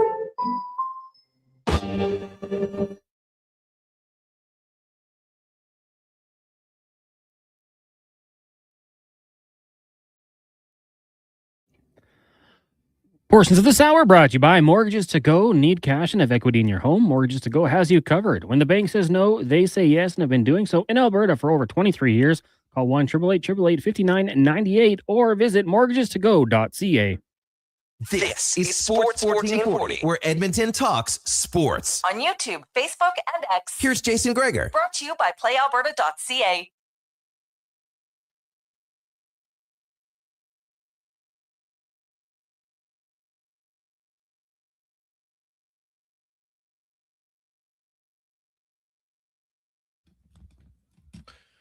.330, welcome back. Jason Gregor, Connor Halley, Sports 1440, sports1440.ca, YouTube, Facebook, X, Instagram. Thanks for listening. Thanks for watching the show as always. We appreciate it. Give me a thumbs up, hit the subscribe button on YouTube. Very thankful for that. Gregor Show is always brought to you by playalberta.ca. And of course, you can get in on Lotto Max tonight, but also every day we have the odds boost for you at the Jason Gregor Show. If you want to check it out, we got a little Canadians Lightning action tonight, Utah, as well as the Utah. We're going with the Utah win tonight. And the Avs and the Kings, I'm having a hard time, not going to lie. I watched their game one. I'm like, I don't know if I can commit. I can't watch every series, but I'm at the point now that I'm watching the Utah-Vegas series tonight. It's not even close. And I might just tap out at that point. I don't know if I want to watch LA, Colorado. Like, I know it's only one game, but maybe it's because I've seen LA for many years. Like, they're just not riveting to watch. I'm just not sure I can get into it. I might try. Hey, hopefully they surprise me. But, God, I hope this is the last year of the just slogging, brutal LA King style. Like, it doesn't work. You have not won a playoff series since 2014. It does not work. Full stop. Let's go around the NHL now, brought to you by McDonald's. You thought the hype was over? Well, think again. After its viral debut back in 2023, the legendary Chicken Big Mac is officially making its comeback in Canada. Right now, for a limited time, only at McDonald's. As we are joined by a host of ice caps right now in the playoffs on SiriusXM. Of course, the brunch on Sundays. Dave A. McCarthy joins us as he always does every Tuesday. Davey, how you doing, my man? Hey, what's going on, Jason? How you doing, buddy? Ooh, I'm pretty good. I got to ask you, What did you think of it? Did you think that was a penalty on Brady Tkachuk? I wouldn't have called that if I was the official. I mean, it's playoff hockey. By the letter of the law, it probably is, but that happens how many times a game and it doesn't get called. And so that's where I think you start to take issue with it. If you're not going to call them all, then I don't think you can call any unless it's particularly egregious. And I don't think that was. And so, yeah, I was a little surprised that was a penalty. But in saying that, sometimes I think the reputation that you have as a player acts to play toward the likelihood of a penalty being called on you or not. And Brady is a guy who likes to essentially derive his reputation on being in your face and physical, and you're not going to push us around, and I'm going to set the tone and all that. If Timothy Stützle does that, if Drake Batherson does that, maybe a penalty doesn't get called, but eyes are on you when you're Brady Tkachuk. And if you're going to throw in an extra shot, I think maybe he runs the likelihood of it being called maybe a little bit more so than another guy on his team. So that's the risk you run. And the best are able to play on that line and not go over it. And, I guess the ref decided that was a penalty. I wouldn't have called it. But I can see why in the eyes of some officials, it would get called. And I guess what I would say is if you're Brady Tkachuk, does that really impact the game in any fashion? Does that really set any kind of tone? Or is it just too much of a risk to run at that point of the game? And that's where he needs to figure out where that line is for him. Because I'm telling you, Jason, I think the line for each player is different when it comes to the rule book. It sounds like it shouldn't be the case, but that's human nature. Remember, the officials are human beings. They're not robots. And they all have a preconceived notion of what a guy is all about. And I think in his case, he does that, he's more likely to get a call than anybody else. Yeah, I looked at that play and it was like a little touch. Never even hit his head. It was in the back of like in the shoulder area. I just was like, wow. Like you watch how many times guys will push each other and shove back and nothing happens. I just thought it was kind of a weak call. I learned something about the delay on offside review last night that I was not aware of. And now I read the rule book. I'm like, all right, it's in the rule book, but it seems odd to me. Like if you go back to where the offside is, anything that happened after the offside should be negated. But yes, it isn't. So away you go. And it ultimately didn't impact the game because Allmark made the save, and that was a hell of a game, man. Oh, like, it was a hell of a game in Ottawa. Like that's one of those games now where we'll see, like emotionally, that can be a hard game to come back from, right? You get into double overtime, your goalie stops it. You're thinking, oh my God, we got a chance. And then you hit multiple goalposts. Oh, I know. My goodness, Tim Stützle is going to be having nightmares here for a while. Oh my goodness, you should have won that game. Honestly, like as it pertains to the rules were adjudicated correctly. That's one discussion. You may not like how it played out, but that's a different argument than the rules were not adjudicated correctly. They were. If you don't like it, then you got to talk about changing the rules. So as it stands by the letter of the law, they handle that properly. I get why the application of the rule of infractions that occur, this is so hard to even articulate, after the issue in question, but before the goal, are made to be upheld, even if the play was determined to be offside. It's so that if a guy realizes in real time that the play is going to be called offside, it's to preclude, to quote the great Yosemite Sam from Looney Tunes back in the day, a guy saying, "Don't just forget the rules." You can't have that. So I get it. It makes sense. Yeah. Weird, but it makes sense.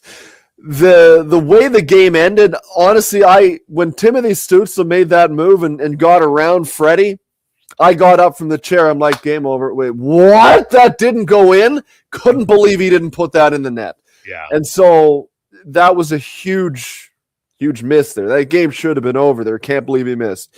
Amadio hitting the post in overtime.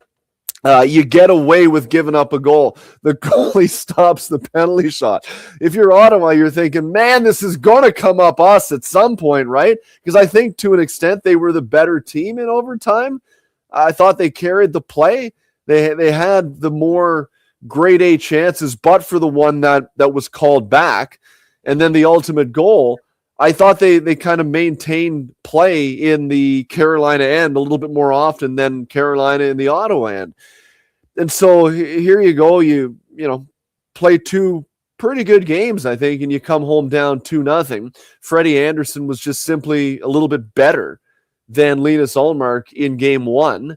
The stop he made on Drake Batherson, outrageous save. And then on Matthew Tkachuk, like 35 seconds later while sitting on his butt. Like, how often does a chance like that not go in the net? You're not flush. It's going to roll under you. It didn't in that case. Crazy. So I think if you're Ottawa, as tough as it is to be down 2-0, I think you have to go into game three still feeling relatively confident with the way you've played as a group. They haven't been blown out. They've been right there. The breaks haven't fallen their way. But if they keep this up, I think the breaks will start to fall their way. And I think they still have a chance to get back in this series. I'll put it this way. If you're Carolina, I think you got to be glad that you won and you got up 2-0, because if you go back 1-1 after those first two games to Ottawa, I think it's huge advantage Senators at this point. So I still like the position that Carolina's in. You'd rather be up 2-0 than down 0-2. But if you're Ottawa, don't feel like you're out of this series yet either, because I think it's been just about as close to even as you can get. Dave McCarthy joins us from Sirius XM. Last night there was some good games. Obviously, Edmonton comes back, wins their game. What'd you make of the Oilers Ducks game? Well, I didn't think their top players were really any good. And the fact that they got a depth game that won them a hockey game is encouraging to an extent, because I don't think their top guys are going to be no good for very long. Like, McDavid's going to have a game. Draisaitl just came back after 14. It's understandable that maybe he was not at his best. But, man, McDavid, you're not going to hold that guy down for long. Zach Hyman is going to find a way to chip in around the net, as he always does throughout the course of a series. So, if I had told anyone in Edmonton, man, you take game one and it'll be Jason Dickinson. And I'll put it this way. Sneaky good playoff player, Kasperi Kapanen. Sneaky good playoff player. He was good in Toronto when he was here. He was good last year in Edmonton. It was great last night. You get a game like that where those guys chip in, and Connor Ingram is good enough. Yeah, I think you'll take that. Yeah, we'll take up 1-0 here. And then we'll let Connor McDavid be himself. You're getting a 1-0 head start in the series. So, I was impressed with that, because I still am not concerned about the Oilers' top players. You're going to have off nights from time to time, but their top players are so good that it doesn't last that long. They're going to be themselves sooner than later. So, encouraging to see if I'm Edmonton, because as the playoffs were on, and if they expect to go deep, it cannot just be McDavid and Draisaitl and Hyman and Nugent-Hopkins. You're going to have some games where it's guys that you don't expect to be the guys who deliver. And they got that in game one. So encouraging. And I think the Oilers can be way better than they were last night. I thought Draisaitl was pretty darn good for Edmonton on that line. His play that led to the game-winning goal was one of the best zone entries I've seen through two guys in quite some time. But it's great news for Edmonton that Bouchard and McDavid, who are great in the regular season for them, both kind of were non-existent as far as impact players in the game for the Edmonton Oilers. And you know what? You have to win games like that sometimes. And it shows you that, Edmonton's depth for that game definitely came up big. And I will say I was surprised that Tim Washy was the forward who played the most minutes against Connor McDavid last night. And in 640 minutes, they were even 1-1 in shots. Now, you give me that matchup for a third of McDavid's ice time, usually against another team's fourth line. And I'm like, you know what? I think that's going to pan out very well, but I'll give him credit. And now I'm curious. The one thing McDavid does is he knows how to react and counter what the other teams do to him. And Anaheim clearly had a strategy, right? How McDavid, they know how he likes to break out. And so they had lots of guys funneling over to one side. I'm going to be curious to see if we see a few fake passes from the D-men to McDavid and hit the other guy at Savoy or Hyman on the other side to break out easily. So I'm something like they're going to counter, because Anaheim as a team did a pretty good job of containing them for one game. But it's a chess match, right? McDavid's too intelligent to play into their hand for 7 games. You give me that matchup, Tim Washy against Connor McDavid over a 7-game series, I mean, let's be honest. Is there anyone not putting their money on Connor McDavid? So that's really encouraging to see. And like I said, the depth was also an impressive sign. Like, how about your boy there, Jake Wallman? What a pass to Jason Dickinson to set up the breakaway on that. I think it was the first goal that they scored. Incredible pass. That was Wallman's best game of the season. Yeah. But you know what? Fine. If he had a regular season where it left people wanting, doesn't matter now. Just start to play like he can in the playoffs, and everyone will forget that. So, yeah, that's why I say really encouraging to see, because, you know, at first glance, I'm like, was that Evan Boone? No, that was Jake Wallman. All right, look at this. Now we're talking. That's an encouraging sign for the Oilers. Utah Vegas might have been the nastiest game one. It's only game one, but do you think that continues? And what can Utah do to get a win over Vegas? Yeah, I do. I think like you got two conflicting styles there. I think in Utah, they'd love the game to turn into a track meet, because I think that's their advantage. I don't think Vegas wins if it's a wide open up and down the ice type of game. You know, you look at the young, fast, skilled forwards that Utah has, guys like Dylan Gunther, guys like Logan Cooley, Clayton Keller. Like, they'd love to run up and down the ice. Vegas knows that they're not going to win that way. So they're trying to clog things up. They're trying to drag that game into the alleys, that series into the alleys. And so I do expect it to continue to be mean and nasty on the part of Vegas, to try to see if they can push Utah out of the series. And if they can, then I do think it favors Vegas. But if Utah can generate some speed and some open ice through the neutral zone and break the puck out effectively, I do wonder if Vegas has the ability to counter that speed in the long term. You know, they managed in game one, but I think that's what Utah is going to have to do in order to have success. Their game is going to have to be founded on speed, effectively moving the puck out of their own end, trying to get through the neutral zone with speed. And if they can do that, either dump the puck in and make the Vegas defenseman turn around and go in and get it, or even come through in transition, I do think that favors Utah. And I did pick them to win this series in 7 games. That was kind of my dark horse upset pick of the first round. You know, they got a bit of a break on a funny one that Carter Hart chopped off. The defenseman ended up going in. So, you know, that benefited Utah.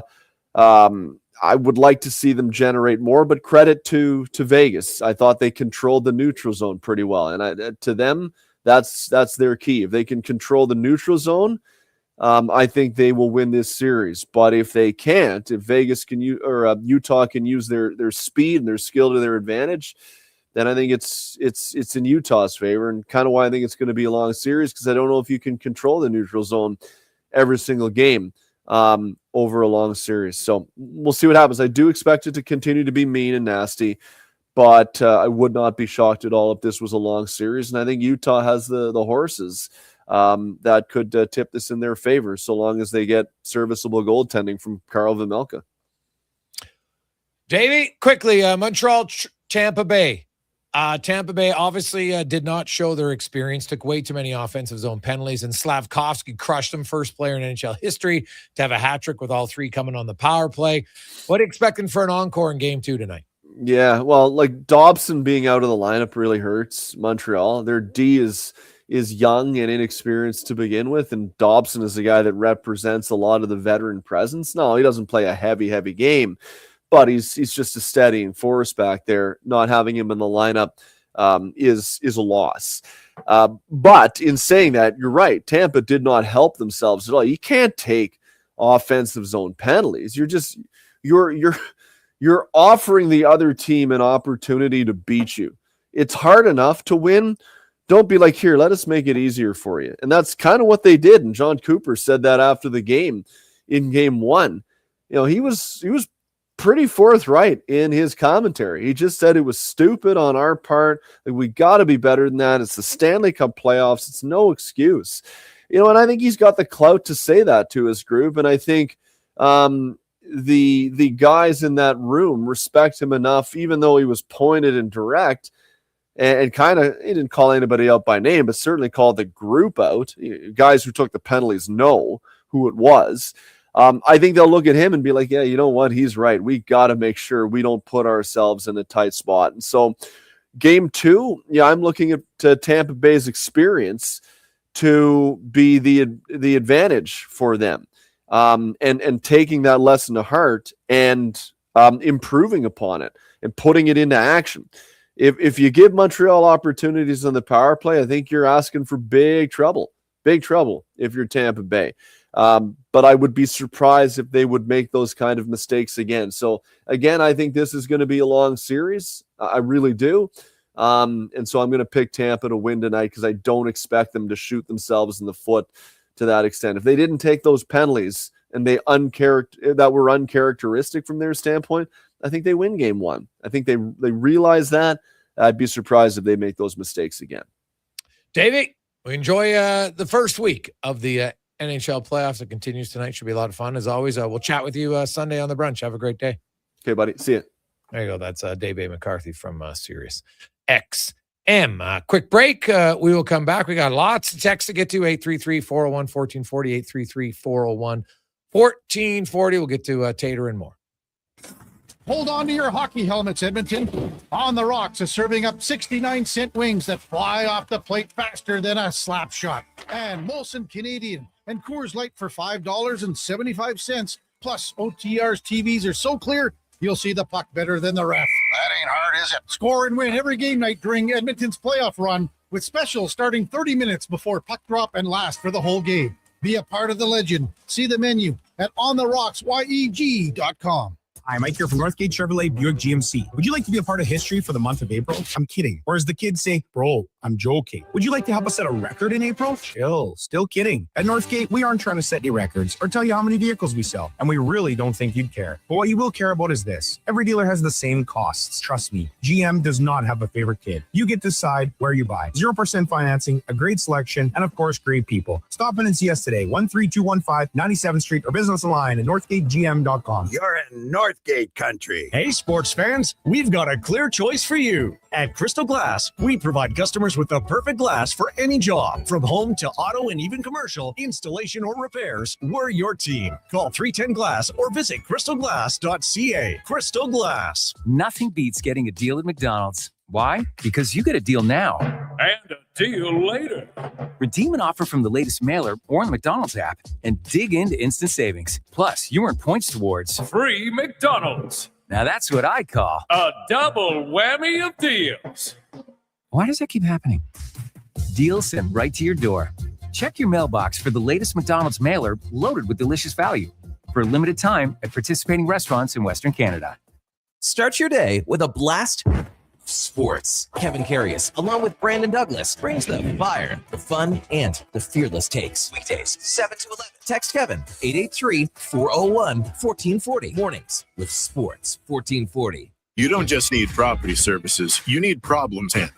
HireGood provides cleanup, debris removal, site monitoring, and safety attendance across Edmonton. We reduce issues on your property, keep spaces safe, and take pressure off your team. We resolve real problems for businesses while creating real impact because our team is built on second chances and they show up every day ready to prove it. Visit hiregood.ca or call and mention Jason Gregor for a first-time discount. HireGood. Stable jobs create stable lives. For over 50 years, The Brick has been proudly serving Canada. They love to save you more on everything you need for your home. Save up to 60% off made-in-Canada sofas when you buy the matching love seat or chair. Find patio sets starting at just $99 and save up to 40% off mattresses. Plus, take 5 years to pay with 0% interest on furniture and mattresses. Taxes and fees due at purchase, OAC. Visit a Brick near you for details and exclusions. The Brick, saving you more. Fast track your financial goals with a special rate term deposit from Vision Credit Union. For a limited time, take advantage of a great rate on 1, 3, or 5-year terms. Plus, as a Vision Credit Union member, you can earn up to 25% more on your interest through profit shares. For details, contact your branch today or visit visioncu.ca. That's visioncu.ca.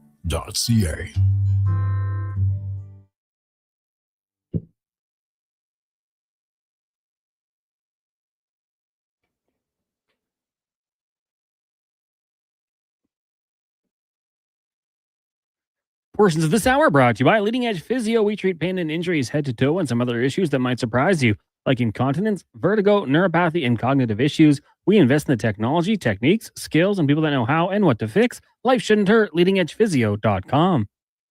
The Jason Gregor Show, the best of Edmonton sports talk and beyond. This is Sports 1440. Presented by PlayAlberta.ca, Alberta's only regulated online gambling website.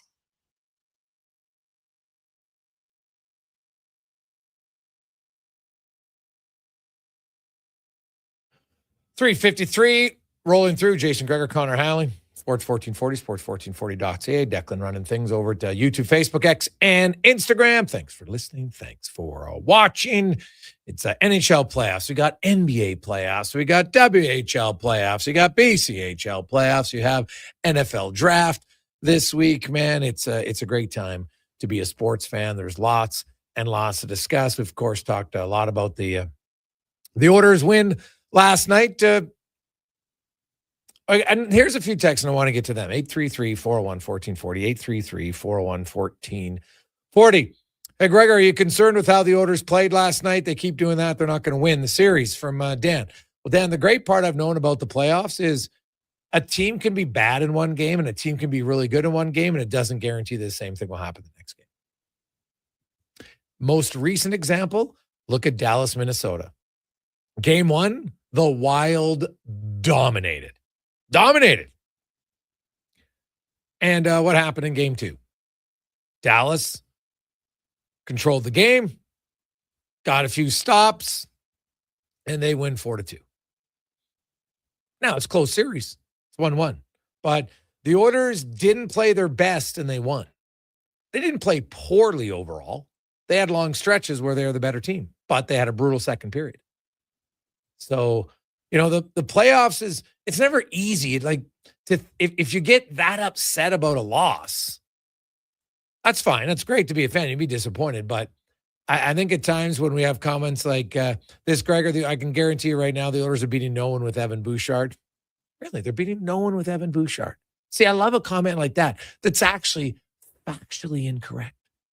They've won 6 of their last 8 series. So, in fact, they can beat a lot of people with Evan Bouchard. Now, Evan Bouchard didn't have a great game last night. Totally agree. But so just say that without the other stuff. I don't think people realize just how ignorant it looks when you make those claims. You can't beat anyone with Evan Bouchard. Well, you can beat a lot of people. You can beat Dallas twice. You can beat Vegas. You can beat Vancouver. You can beat LA. Beat a lot of teams. Right? And they'll beat Anaheim. The Oilers are going to win the series. I'm confident in that. I just think they're a better team. They're a more experienced team. Now, I like a lot about the Ducks.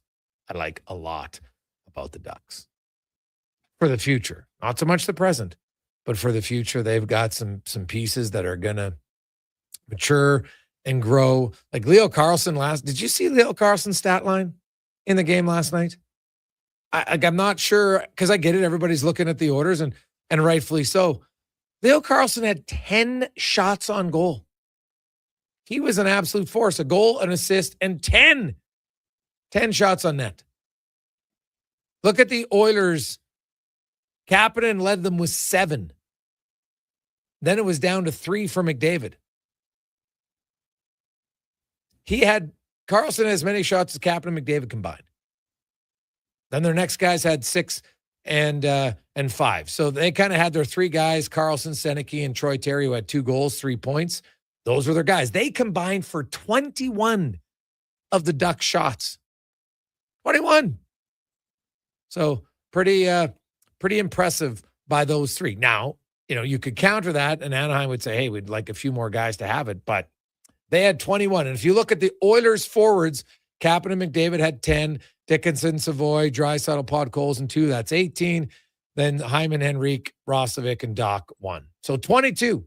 The 3 Duck forwards had almost as many shots as the entire Oilers forward group. Right? On the back end, Nurse 5 shots. And he also hit the crossbar. Doesn't count as a shot on goal. Ekholm, Wallman. Bouchard didn't have a shot on goal last night. Nugent Hopkins didn't have a shot on goal. Those are guys who were on the ice a lot. So you would like to see a little bit more from them. McDavid, he wasn't bad. He just at times looked a little frustrated. The one power play, I don't know if I've ever seen. I think he had 4 turnovers on the one power play. Was not a great.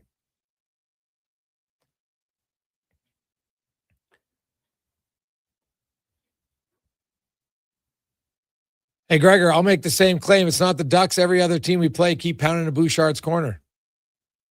What? What are you talking about, RL? Like, I don't even know why I read that. I think I got dumber reading that statement.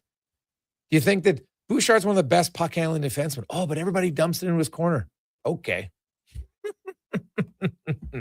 Unbelievable.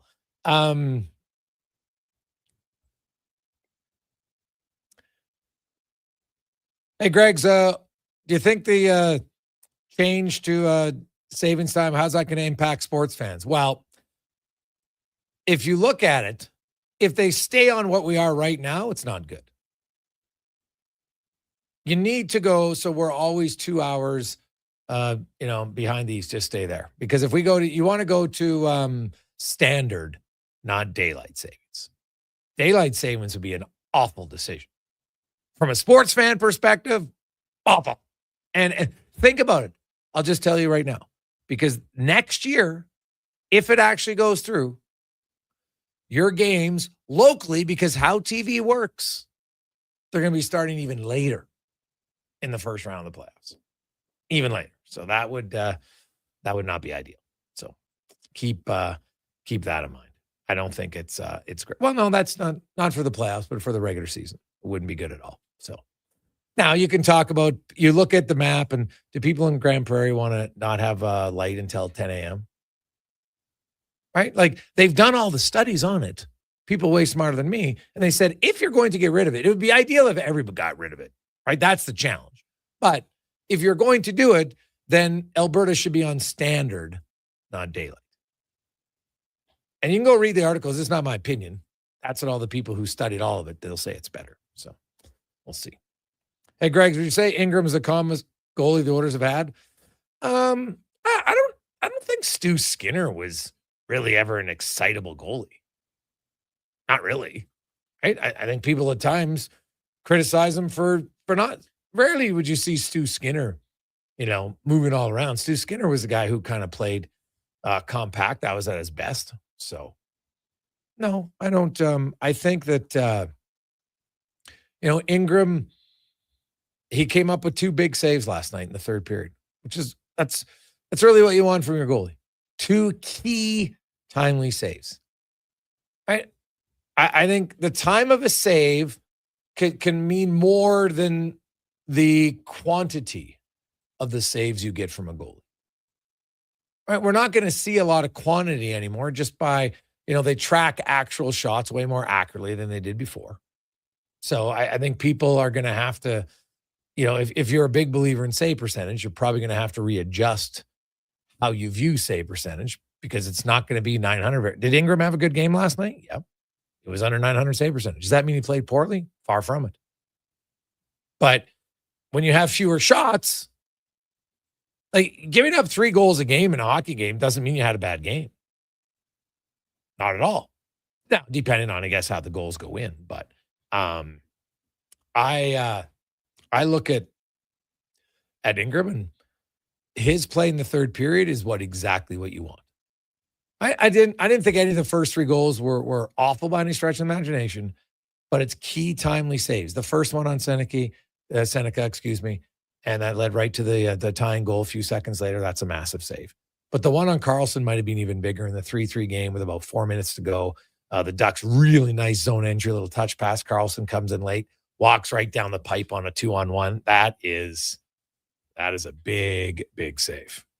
Big save for them, for sure. So it's what you need. As far as calm, I never had a lot of people criticize Skinner that he was out of position a lot. Sometimes people criticize him because he wasn't, he's too deep on the goal line. Right? I didn't hear a lot of complaints about Stuart Skinner's, running out of his net.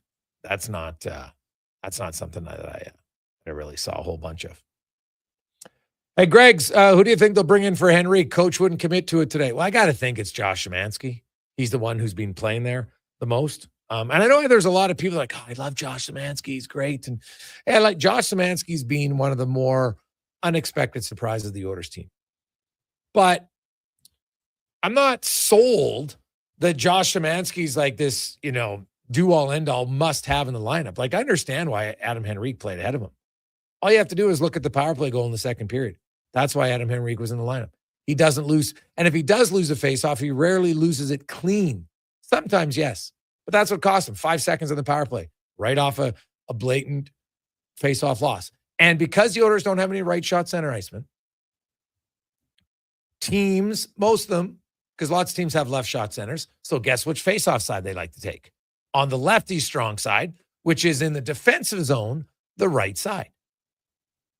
And Henrique was the Oilers' best faceoff guy on his weak side at 54%. It's good. The Oilers don't have that now. So I think it'll be Szymanski, but I don't think it's a guaranteed, like, oh my God, Szymanski's in and doesn't matter what he does. Like, they'll look at it. I think when I watch him play, the areas of his game that will improve, and he's a rookie, but the areas of his game that can improve, he's got to be stronger on the puck for sure. And eventually he's got to create, you can't be scared to try to make some offensive plays. He played 24 games this year. He had 9 shots on goal. 9. That's the tied for the fewest shots of any forward in the NHL. 699 of them who played 24 games or more. So he would, and if you look at shots per game, he's right there. The only guy, worse, his name escapes me, but there's one guy who had 9 shots in 27 games. So he's the one guy who had a lower shot rate than Szymanski. Now, he's a rookie, and you want defense on a team that wants it. But in the playoffs, look at last night.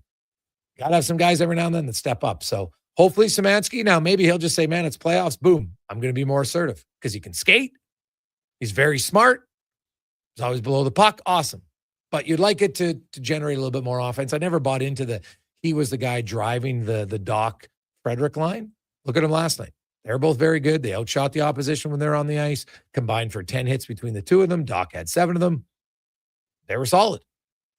Szymanski comes in. He'll be fine. I think it kind of got them out of a flow as a team, I thought, not having Henrique there, right? You're shifting guys around a little bit. So I do think having the 12 forwards in the playoffs, when the shorter shifts, more intense shifts, I do think that's a better overall play for the Edmonton Oilers. Now, let's get to the con man and a Sports 1440 update brought to you by Hire Good. For professional property services you can feel good about, get Hire Good. Site cleanups, debris removal, seasonal maintenance, and more. Visit hiregood.ca. Hire Good. Stable jobs create stable lives. This is the Sports 1440 update. 4 games tonight in the Stanley Cup playoffs. The Lightning host the Canadiens, Bruins in Buffalo, Golden Knights in Mammoth, the Kings taking on the Avs in the Association. 3 games starting at 5, Celtics and Sixers, the Blazers in San Antonio, and the Lakers taking on the Rockets. Major League Baseball, Blue Jays looking to rough the roadie in Anaheim with a win. First pitch, 7:38. We'll have that one for you on our AM feed starting at 7:30. Elsewhere, Astros head to Cleveland. Tigers host the Brewers. Braves and Nationals. Yankees, Red Sox. Royals host the Orioles. Pirates get the Rangers. Padres and Rockies. While the Mariners hosting the Athletics at 7:40. In the AJ League Final Game 3 in Canmore, Eagles lead that series 2-0 over Whitecourt. Puck drop at 7 in the BCHL. The Crusaders hosting Brooks in Game 3 of their series, tied at 1 apiece. That also gets going at 7 on the PWHL. New York's in Toronto at 5. And at 8 o'clock, Vancouver hosting Montreal. Coming up in Hour 3 of the Jason Gregor Show, we'll get to the stat of the day, Tater's 2-minute warning, and be joined by former NHLer Jason Strudwick. I'm Connor Halley. This has been a Sports 1440 update. Sports 1440. Radio station. CKJR broadcasts from West Edmonton Mall and Wetaskiwin. Download the free Stingray music app and listen wherever you go. Tasting just so right. You can order noodles at noodle.ca. Delivering you the news almost right away. Remember, you can order What? noodles at noodle.ca. So stay on your couch all day and order noodle.ca. Sports 1440, sports1440.ca, YouTube, For the Facebook, first X, time in Instagram, 66 years, Golden Bears and Pandas hockey are on the move. During the 2026-27 Canada West season, two of the most successful hockey Sports programs 1440. in U Sports history will call Silent Ice Center in Nisku their temporary home. The Golden Bears and Pandas are excited to connect with the South Edmonton community and welcome new fans to experience the tradition and excitement of U of A hockey. Same tradition, new temporary home. Golden Bears and Pandas hockey at Silent Ice Center for the 26-27 season. What a performance by Action Electrical today. Their projects team kicked things off, designing and building with unmatched skill. Then the service team swoops in for those crucial repairs and maintenance. And don't forget the testing team, ensuring everything's safe and sound before the solar team scores with sustainable energy. A complete team effort. Have Action Electrical bring home a win for you and your project. Visit actionelectrical.net. Legacy Heating and Cooling is your supplier of maximum comfort, bringing you the cool AC you need. You just have to Call Legacy. Call Legacy. for comfort at night when the hot air suffocates you. Call Legacy. Call Legacy. For comfort in your wallet with no payments or interest for 1 year. Call Legacy. Call Legacy. You deserve comfort. Cool off today with AC from Legacy Heating and Cooling. It's playoff time on Edmonton Sports Leader, Sports 1440. This is Andrew Walker. Join us for the Titan Supply pregame show before each Edmonton playoff game. Titan Supply, your only source for rigging, lifting, and hauling products. Scott McGilvery here, HGTV host and renovation expert. The one upgrade I know homeowners will love, better, fresher Culligan water straight from the tap. Culligan's Aquasential reverse osmosis filtration system takes your water to the next level. With up to 7 stages of filtration and 14 filter options, they're certified to reduce over 90 contaminants. Your tap water is about to get a major upgrade. Safer water that tastes great. Get started with a free in-home water test at Culligan.com. Culligan, water you love. Expand your brand with Fusion Promo Marketing. Fusion is your trusted partner for all things branded merch and apparel. Thousands of products perfect for businesses, sports teams, and corporate events. Fusion with a Z. Promomarketing.ca. Who's that working on the underground utilities over there? All Star Construction, that's who. What about the street lighting? Yep, All Star Construction. And the directional drilling, hydrovacking, neighborhood renewal, and telecommunication work? Yep, and yep.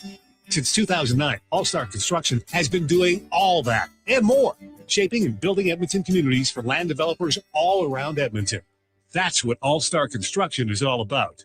Hey there, it's Brandon Douglas from Sports 1440. If you're tired of slow, unreliable internet connections like I am, check out Starlink. It's fast, reliable, even in bad weather, and even works for 4K streaming for movie nights, online gaming, and more. Growing up on the farm in the sticks of central Alberta, we tried everything to get reliable internet, but we're always left with buffering video and half-loaded websites. There's nothing worse than losing your connection while streaming the big game. I'm getting mine set up soon and can't wait. If you're ready for better internet, order online in 2 minutes at starlink.com/radio or call 1-800-GO-STARLINK. Portions of this hour brought to you by Papa John's. Looking for a tasty lunch? Papa John's has you covered. Get a small 2-topping pizza for only $9.99 with code S999 at papajohns.ca. Better ingredients, better pizza. Papa John's. The Jason Gregor Show, the best of Edmonton sports talk and beyond. This is Sports 1440. Presented by PlayAlberta.ca, Alberta's only regulated online gambling website.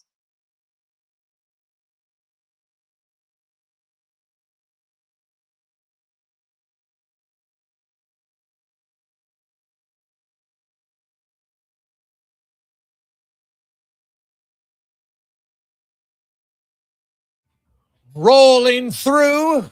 Ooh, like it. Playoff hockey, baby. One game, and it's good for one team, bad for the other. What's awesome about it, you got to try to stay even keel if you're the team. But you looked at it last night. Ottawa was able to push it to overtime, double overtime, but couldn't get the win. Meanwhile, Minnesota had a 1-0 series lead. Could not take it home 2-0. They are tied 1 apiece.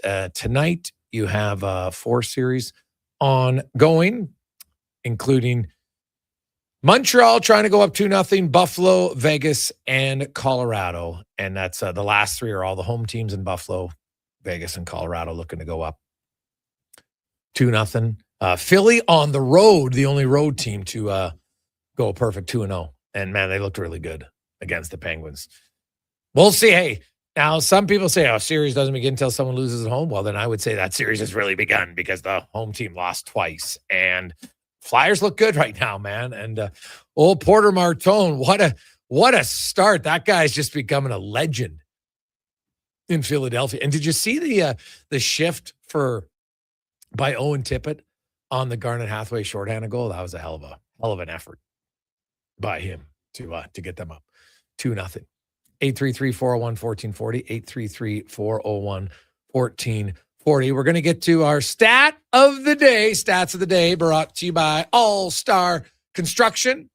What do they do? Underground utilities, power, gas, telecommunications, street lighting, also directional drilling, and hydrovacing. Founded in 2009. They help build the communities. That is All-Star Construction. The Edmonton Oilers, some numbers to chew on. First of all, for Connor McDavid, no points, a rarity for him. But the Edmonton Oilers are all-time 7-16 now in games where McDavid doesn't register a point. Only the third time they were able to score 4 or more goals without him doing so. Good news. And McDavid getting shut out in back-to-back games in the postseason doesn't happen. So very good chance that you could see McDavid with a better performance in game 2. But credit the Ducks, I thought, as a team, not just individuals, as a team. Because if you look at the breakdown of minutes played against Connor McDavid, it was Tim Washy leading the way at 640. Tim Washy. I didn't expect him. McDavid played 1840. Washy played the most. Now, they basically split their top 2 D pairs, right? You had, because the third pair, Gudas played 48 seconds and Tyson Hines only played a minute. They didn't want those guys out against McDavid's line, which is what we talked about yesterday. You honestly, everyone's like, oh, you worried about Gudas? I'm like, if they put Gudas out against McDavid, you'd take that matchup all day long. The Ducks obviously didn't want that matchup. But Tim Washy was 640, Leo Carlson 530, Michael Granlund 412. So those guys play the majority of it. Poling did play 219. Their third line center. That was the line that they kind of kept away from McDavid a little bit. And we'll see. I'll say this. If you're going to tell me that every game McDavid's going to get to play 6 to 7 minutes against the other team's fourth line, I'm taking that matchup every day. Because I think eventually it's going to benefit McDavid. Game 1, Washy will go to bed at night. Hey, I was pretty happy. In his 640 of ice time, 1 shot McDavid's line, 1 shot Washy's line. Can't get much more even than that. So they would be happy with it. Dickinson and Kapanen each scoring 2 goals. Jason Dickinson joins a small group of Oilers who scored 2 goals in their playoff debut with the Oilers. Now, Yari Curry did it back in 1981 in game 1 of the first round. Yaroslav Pozar did it in game 4 of the 1983 conference finals. His first game as an Oiler, came over from Europe. And now this one, if some of you would have remembered this, I give you loads of credit. But Brian Glynn scored 2 goals for the Oilers in 1992 in their opening game. I would not have guessed that guy at all. Was not someone that you would think of as a goal scorer, especially because he was a defenseman. But that year in 1991-92, man, he had 4 goals in 16 games as the Oilers went to the conference final. But he had a pair of goals as a D-man in his first game with the Edmonton Oilers. So talk about making yourself a good first impression. Obviously, Dickinson, he only had 1 goal in 17 regular season games for the Oilers. He wasn't brought here necessarily for his offense, but you got to chip in, and he chipped in his opening game. For a guy like Kasperi Kapanen, that was his 51st playoff game. Second time in his career that he has scored 2 goals in a game. And with Dickinson, when you think back to Dickinson, how many of you right now are saying, hey, I thought Dickinson had a really good game? Right? Most of you would say that. And here's why I agree. Because there are certain things you can't weigh everything evenly. You just can't. Like when we're talking shots on goal and goals, it's not a 1-to-1 ratio. To me, it's foolish to think of it that way. Because if you did, then you'd look, well, I didn't really like Dickinson's game. You know why? Because he was outshot 9-4. And his expected goals for. Now, which site are you going to look at? Because one had him at 35, one had him at 42, one had him at 44, which is why I've always been a little bit hesitant. I'm like, well, which one's accurate? Because that's a pretty big difference, 9%. It's a pretty big difference. Would you ever just say, hey, look at this site has his shooting percentage at 18 and the other one's at 9. Oh, okay, they're even. No, they're not. They're not at all. So expected goals, like it's expected. But that doesn't mean it's like actual. Right? It's still a formula and it's far from perfect. But I look at Dickinson. I didn't see him make any glaring errors defensively. I didn't see where it was repeated, where he was hemmed in his own zone and he was playing on his heels. Not really. But so some people who only just want to analyze based on the analytics, got outshot, expect the goal, so it wasn't a great game. I would disagree. And especially in the playoffs, it's a small sample of 4 to 7 games, max 7. And you can have one good game where, let's say you have a good game, you outshoot a team 11-2, and every other game, maybe get outshot 5-4, 4-5, whatever. But the one game makes it look like, oh, look at this guy. He's like a 70% shot share. Is that realistic? Or was it one game? And sometimes you can have one shift, take a shot, bang home a rebound, another rebound. You get 3 or 4 shots in a short period of time. It doesn't always tell the story. And I think analytics in the playoffs sometimes is even less because, look at the Oilers' third goal. Wallman makes a nice breakout pass, but Anaheim's in really good position until Gudas falls down. If that's the other way, you're kind of annoyed. It's not a bad play. It's just an unlucky one. You don't want to fall down in that situation. That allowed Ekholm to come in way closer, rip a clapper. He's got a hard shot. Dostal can't control the rebound, kicks out, empty net goal for Dickinson. Now, what happens if Gudas doesn't fall? Right? So you look at that, and you look at shots for, you look at expected goals, everything into that. Does expected goals factor in the Gudas fall? No, it does not. So that's why there's more to it. And I don't think you can live and die by analytics in the playoffs. Just me. It's too small of a sample size. And some big plays, they can't all be weighted even. You can't weigh every shot attempt evenly. Doesn't work. So, Gregor, what's goal share? Goal share is basically, so if you're on the ice for 6 goals for and 4 goals against, that's a total of 10. Your goal share is the goals for, so that's 60%. Right? When you're on the ice, 60% goal share, it's basically a 6-to-4 ratio. That's the most round number I can use. I think it's pretty easy. It's the way you go. So that's what the goal share would be. Right? Now, Dickinson was 2-1, so he was a 66%. Right? 2 goals for, 1 goal against. But his shot share was much lower because it was 4 of 13. Not good. All right? So what's that, 37? So, shot share I can at least buy into. But again, what if you're just giving up outside shots? Hey, you guys want to shoot from the outside perimeter? Got no traffic in front? Go ahead. Knock your socks off. It's not a dangerous play. So, Dickinson, you know what? If you expect a player to make every play properly and every read properly, I'm always, it's kind of funny for some of the harshest critics of athletes, and none of them, no offense, have never played at any level, but they'll talk, I can't believe that idiot made that decision.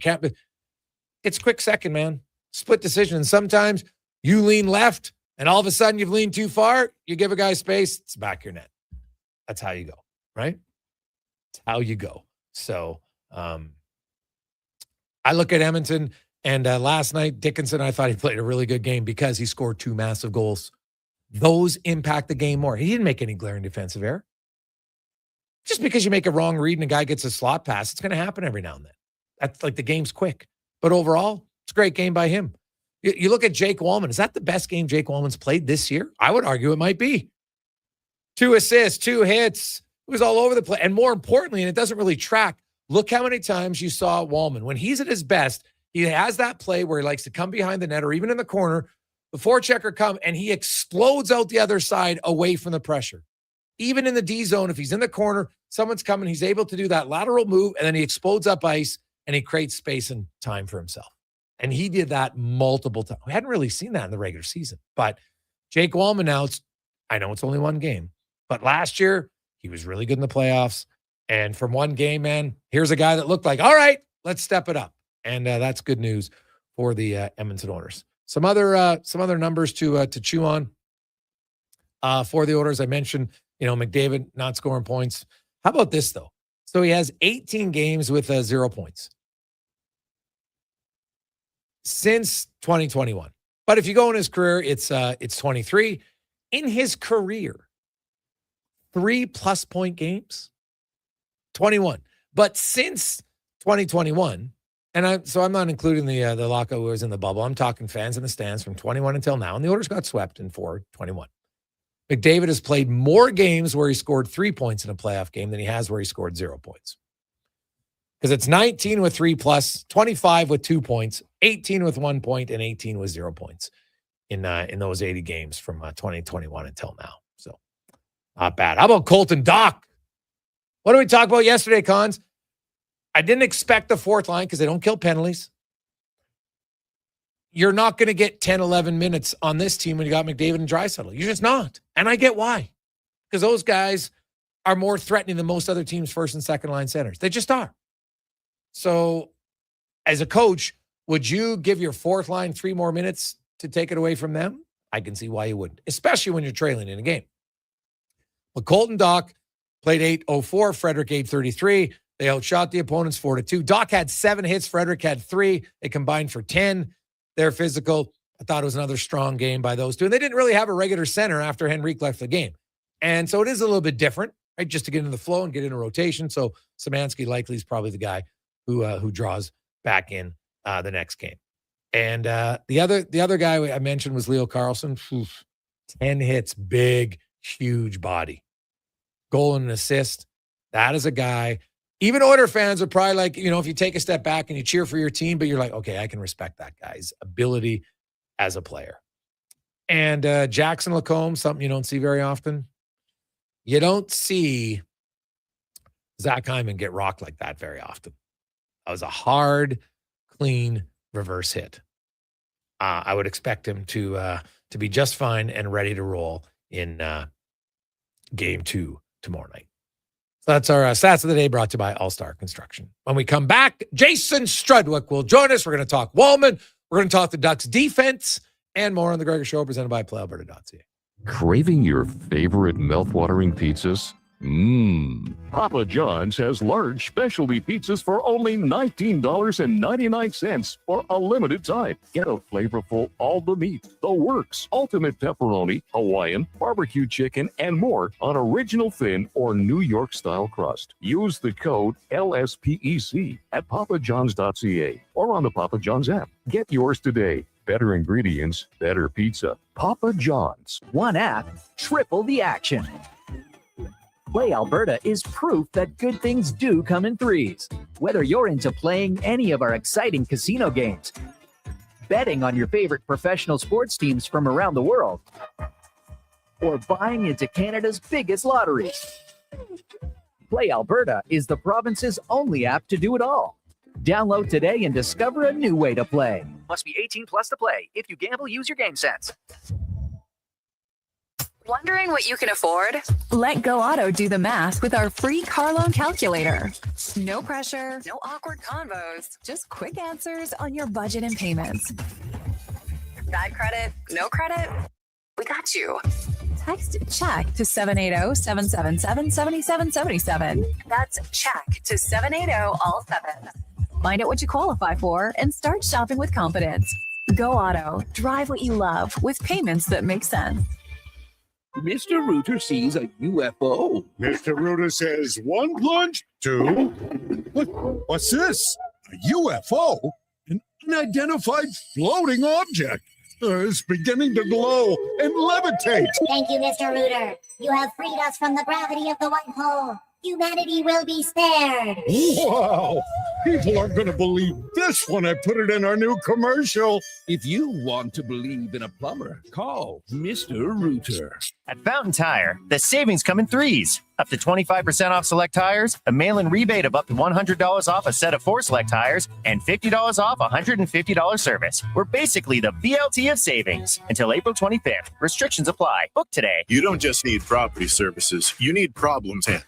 HireGood provides cleanup, debris removal, site monitoring, and safety attendance across Edmonton. We reduce issues on your property, keep spaces safe, and take pressure off your team. We resolve real problems for businesses while creating real impact because our team is built on second chances and they show up every day ready to prove it. Visit hiregood.ca or call and mention Jason Gregor for a first-time discount. HireGood. Stable jobs create stable lives. For over 50 years, The Brick has been proudly serving Canada.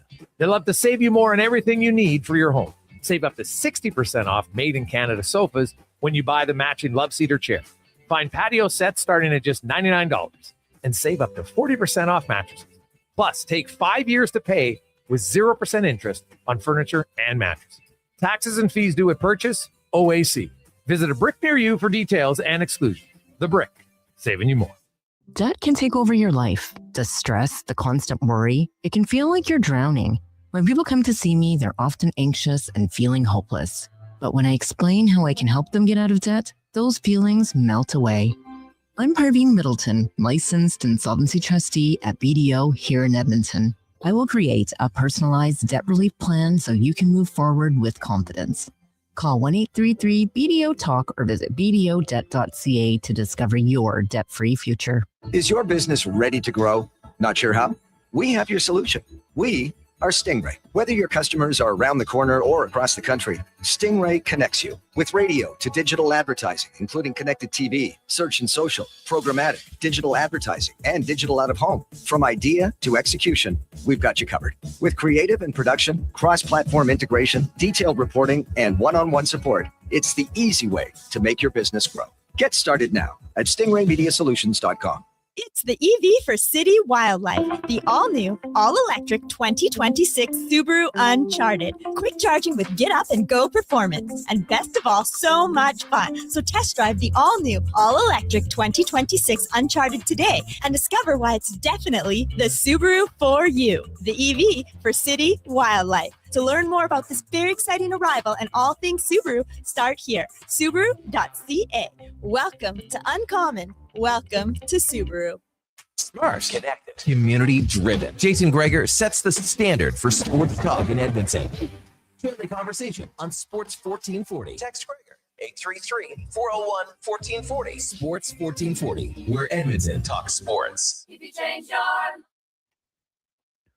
Portions of this hour brought to you by Japa Machinery. Do you know that Japa offers in-house and on-site heavy equipment service? Rain or shine, Japa's service department is here for you. Visit japamachinery.com for all the details. The Jason Gregor Show, the best of Edmonton sports talk and beyond. This is Sports 1440. Presented by PlayAlberta.ca, Alberta's only regulated online gambling website.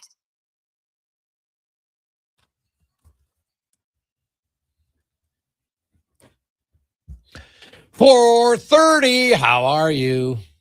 Tuesday. Man, it was so nice. I just sat backyard today, just taking it all in. It seems like it's been a while where you could just go out and enjoy the warm weather. So day off today. I know Oiler fans, you pretty much got your schedule set for the week: Monday, Wednesday, Friday, Sunday. Mark it down. You're like, hey, you know what? Life maybe gets put on pause for those few hours to watch the game. Mixing a walk, maybe. Hoping your other activities can get done. Little raking, got all of that. I don't know how serious people are about their lawns, but you know what? I can tell I'm getting old because now I'm just like, you know what? I really want my lawn to look good early on. So got the watering, get some good raking in. So yeah, I'll admit it's kind of annoying, but it's what it is. Now, keep in mind, I have the fake lawn, but I do also sweep that and it looks unbelievable. I'll tell you that right now. That is the best investment you can ever do because there's no stress. Really, I've got to work on it for one time every 6 months. I sweep it before the season and then again before winter. That's it. Low maintenance. I can tell you that. Low maintenance. Kind of like our next guest at times. As we get to Struds On, brought to you by Action Electrical, 4 divisions, project service, testing, and residential solar. Their testing includes infrared and ultrasonic testing, arc flash studies, and energized or de-energized testing. Check it out, actionelectrical.net.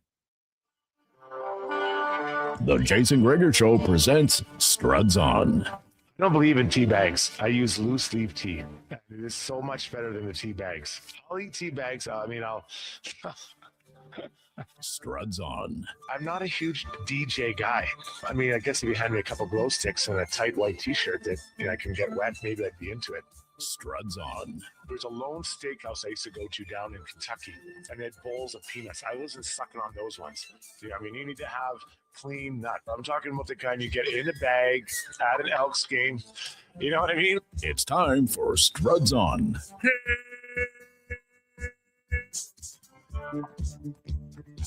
Struddy, how you doing, man? Tip top. What's going on with you guys today? Oh, lots happening. Oiler fans are fairly excited. Big win in the playoffs. To me, it's you can critique the game, but you never get mad about a loss. Like the Oilers didn't play that. They didn't play a perfect game. It's hard to play a perfect game in the playoffs, but I think they love their start. They love their finish. They probably didn't like their middle by any stretch. But I want to get your thoughts first of all, Struddy, on the Ducks and what you saw in how they defended McDavid. And it was really, 3 lines, their first, second, and fourth line, Tim Washy's line, playing the most minutes against McDavid. Yeah, and what's crazy is that he was looking for that matchup. Yes. Quenneville was putting him out there. It wasn't like, oh, we got caught on the fly. This was a decision, a conscious decision he made. So, man, that shows a lot of confidence in that group. That's quite a thing. But, how long is that going to last? Are you going to, eventually, don't you think Connor's going to find a way to beat a fourth liner? No disrespect to those guys, but he's the best player in the world. So I think a couple things. One, I thought at times the Ducks were sending multiple people at him, and they were trying to get their stick on the puck as much as possible and forcing them to move the puck. I thought as the game went on, Connor tried to force it a little bit too much. Yep. And at times that led to him bobbling the puck a bit, which is not normal. Like when you see Connor bobble the puck, it is like me seeing it, seeing me stick handle it normally. Like it doesn't happen, right? So I think that Connor's going to look at this game and say, okay, what did they do? How did they check me? What can I do to make it easier? I think part of the thing is you're going to have to try to use his line mates a little bit more to kind of offload the puck and then get it back in space and with speed. We saw the one time where Savoy got it and bumped it out of his between his legs to the middle, and McDavid had a little speed. He kind of needs a bit more of that. But they had a plan, and McDavid will have a counter plan. That's what the great thing is about 7-game series. Yeah, it's all about adjustments. So the Oilers, like Jake Wallman, Struds, hadn't had a great season, excuse me.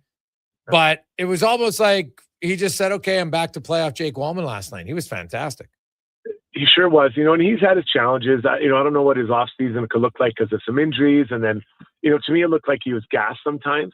And I'm not suggesting he's lazy in the offseason, but if you can't train normally, it takes a while to get it going. You don't have, you think about in the summer, you're training 4, 5, 6 days a week, and if you're doing it less than that, it's hard to make up for it in the regular season. So it looks like he has his wheels underneath him. But what I really liked about him last night, he was decisive with his physical play. Like I thought he was really on it, and then he's decisive with the decisions with the puck. And case in point, that first pass to Dickinson. Like I think he passed it harder than anyone else on the Oilers' defensive court, and he was doing it last year in the playoffs. I saw that again last night. So, man, if they can get him playing at the level he's capable of, that sure helps, because that's a pretty big mismatch when you have a guy like that that can shoot bombs, make plays, and be physical on your third pairing. Yes, no doubt about it. The Ducks, they got some guys that impressed me. Who stood out most for you on that young team? Well, I mean, I'm not going to lie. I was kind of eyeballing a few people, specifically Jackson Lacombe. I've really grown to like this player. Remember, I saw him a couple years ago when he first came up. So that's a guy I really wanted to kind of keep an eye on. So really liked watching him. And he was pretty good. I'm not sure he was amazing. He was pretty good. another guy I was watching for was Ratko Gudas. I want to see what his impact would be. And, to me, he looked pretty uncomfortable out there. Didn't get a lot of ice time. It was exposed on the one goal where he fell down, and that sure sucks. And that's, it's embarrassing for a guy. And I'm not saying it's just, you take pride in being a guy that doesn't fall down. So I wonder if he still doesn't have a little bit of an injury there. And then Troy Terry, Troy Terry's taking a lot of heat this year for not being a physical player. And I would be really questioning my own contributions to my team if I didn't hit anybody at all year. But the guy can shoot. And so, there's some dangerous players on that team. Just like the Oilers, they didn't all wake up. I think there's that guy, he's a guy that definitely found a way to get in there and score a couple goals yesterday. Jason Strudwick joins us. Struddy, the Kapanen, Podkolzin, and Draisaitl line. Why do they have the success they do in the playoffs? I think it's clear what Kapanen, Podkolzin can do and that what 29 wants them to do. He wants them to get in on the forecheck and use their speed and physical play. And then Leon can get the puck and can find them when they're streaking through here and there, because they can both score. I don't think either one's a 30 or 40 goal scorer, but they're both, I think they can be 15 or 20 goal scorers for sure. If they're able to stay healthy and play with Leon. And that's what he likes. He knows exactly what they are. And sometimes to get chemistry, everyone has to know what their role is on a line, and those two clearly understand what their role is. There's no guessing, and they bring it every night. They bring it. And they were two of the better players on the ice, his winger. So of course, Leon would be happy with that. Now, we mentioned McDavid's line and McDavid himself, but I think his whole line kind of struggled a little bit. I thought they were forcing pucks more than normal. I did think in the third period,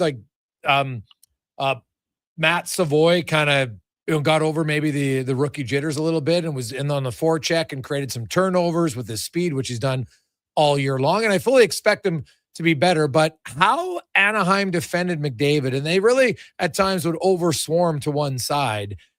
If you're the Oilers, how do you think they're going to counter that in game 2? Well, let's start with Matty Savoy. I mean, he's had an amazing year of development, right? Actually, let me rephrase that. He's had 2 amazing years of development. First with going down to HL last year and doing his thing, and then this year coming up and evolving into now a first-line player. So you're not just going to wheel into the playoffs and start just hammering it, the way that you have been in the regular season. So it takes a little time. The playoffs are faster and everyone checks harder, right? So he's going to recalibrate and he's going to figure that out. But I do think that when they defended McDavid like they did, it does make problems for his line mates because they're trying to figure out how do they help this guy out? How can I help him either get the puck and or give me the puck to let him find some space? So I thought the line was out of sorts because of that. And usually the center drives the whole identity of the line, although not, I guess, with Kirby Dach and Trent Frederick. So that maybe is a lie. But, so I think that those three will sit down and look at how can we support you, McDavid, and help you, get the puck and give it to us so we can have a bit more space and find some open ice. Because it was really hard for Connor to find it. And then it makes it hard for his line mates. Jason Strudwick, join us. So Adam Henrique comes out, Struddy, and hey, it's fourth line center. Now Szymanski, it's going to be him or Lazar. Who would you put in and why? Well, last night I would have said Szymanski for sure. And then this morning I was listening to Chris Knobloch, and he spoke about how strong Henrique is on his offside. Yes. At faceoffs and how he rips it off there. I'm like, well, that's interesting because, I don't know that Szymanski, he doesn't have the experience that Henrique does. So does it make sense to put Lazar in? And honestly, whether it's Lazar or Szymanski between those two towers, it doesn't really matter. Those guys aren't changing their rhythm. Oh, geez, it's a righty or it's a lefty or whatever. So I had it like 90-10 that it was going to be Szymanski. Now I've got it like 60-40 that it might be Szymanski over Lazar. What would you do and what do you think? Well, we saw it on the power play goal. Not having Henrique's good on that right side. And most teams, Anaheim, every power play, because they got lefties at the center ice, they want to start on their left side, which is the right side for the defending. So if you're a lefty, that's your weak side. And all the orders now, could Draisaitl do it? Yes, but they don't want to use him on a penalty kill, nor do I. So that leaves Dickinson, Nugent, Hopkins as your options. Now, here's my one. There's 2 things to do here. You could put Matt Savoy there if you wanted. right? Just off the face-off, right? Have him out there with the lefty and just say, hey, Matt can try the face. He's pretty good as a right face-off guy. So that would be an option. Lazar is clearly your best right shot option if you want to put him out there for the penalty kill. But he's not the quickest guy. So, you're going to have to weigh things. I know people say, well, Gregor, it's just a face-off. You should be able to defend if you lose the face-off. Yes, but lots of teams have set plays off a face-off, and you're down a man. You can't defend the set play all the time because they have more guys. You would know it, Struddy, as a defender, right? Like, you can be there. I can be in the right position, but because they've got one extra guy on certain set plays, the reason it's a set play is because they know you can't cover it. Yeah. And so, this is what I want. When I was killing a penalty, I just didn't want my guy to lose it clean. Just give me a chance to get in there and fight. And I used to call it get him on the run. So that means that maybe my center and I, the center and the other center, they tie it up. And then we get in there, we just turn it into a mosh pit. Then maybe I move that mosh pit into the corner. Now we're all just fighting. It kills 10 seconds, 12 seconds, whatever it is, but it doesn't let them get their set. Because it was so frustrating when not frustrating, but just hard when you're looking over and there's Joe Sakic, Forsberg, Ray Bourque, and your center loses it clean. You're like, okay, we have 5 Hall of Famers here touching the puck, and now we're in trouble, right? I just wanted to keep the puck close and keep it on me or around me, so I knew I could kind of keep it on the run a little bit. So not losing it clean is huge, and that's a conversation that maybe you have to have as a center. Hey man, I'm getting killed by this guy today. I'm tying this guy up. You guys come flying in here. I want to turn this into a bit of a battle zone around this thought. Yeah, no, I agree. So that it is something to consider. I could see them going with Szymanski, but I disagreed with people who thought Szymanski was ahead of Henrique. There's no chance for a variety of reasons, experience, everything else. And I like Szymanski, but playoffs, I felt losing battles was one area of his game that I was like, okay, rookie guy, got a little bit stronger. And he just doesn't provide much offensive punch at all. I was looking it up, Struddy. There's 699 forwards who have played 24 games or more in the NHL this year. He's tied for the fewest shots in the NHL.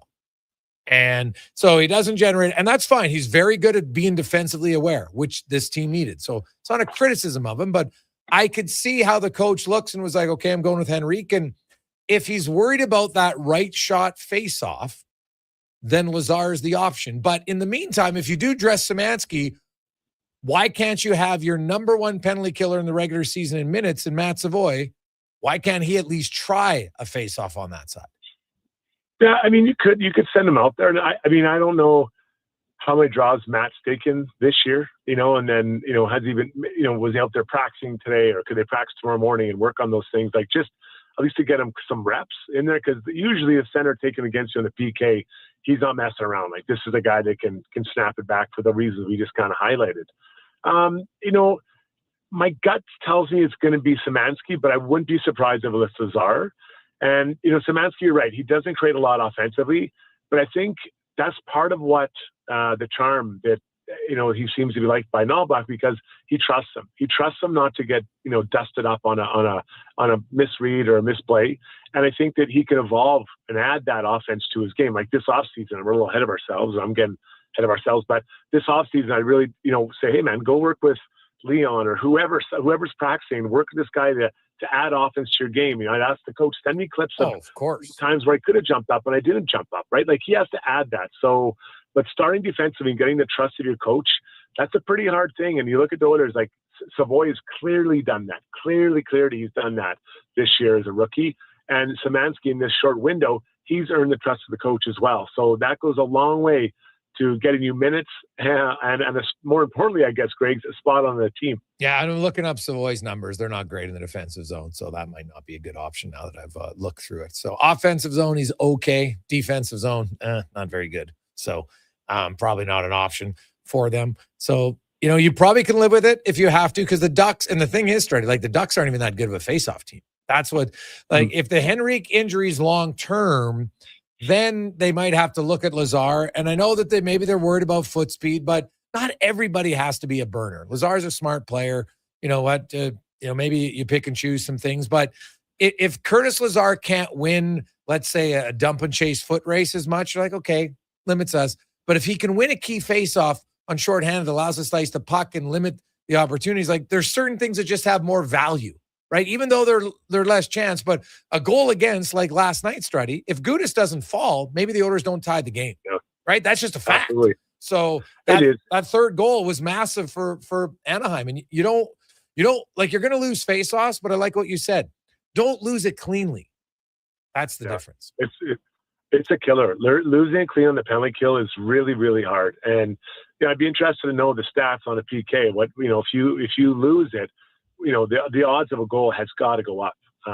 But the other thing you do though, Greg, you could use, Dickinson or Leon even, just to win the face-off and then get him the change. Or Lazar, same thing. Like, hey man, just win this face-off and then we're going to put whomever out there to get it going. And I've seen that before.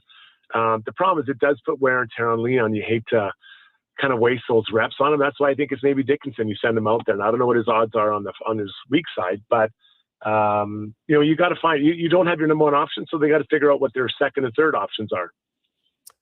Struddy, have yourself a great day and enjoy games too, and enjoy Tampa Bay. We'll see. I'm like, the numbers for Andrei Vasilevsky at home for Tampa Bay the last 4 years are wildly bad. So we'll see if he can play better, or will the Habs go up 2-0? Should be fun one to watch.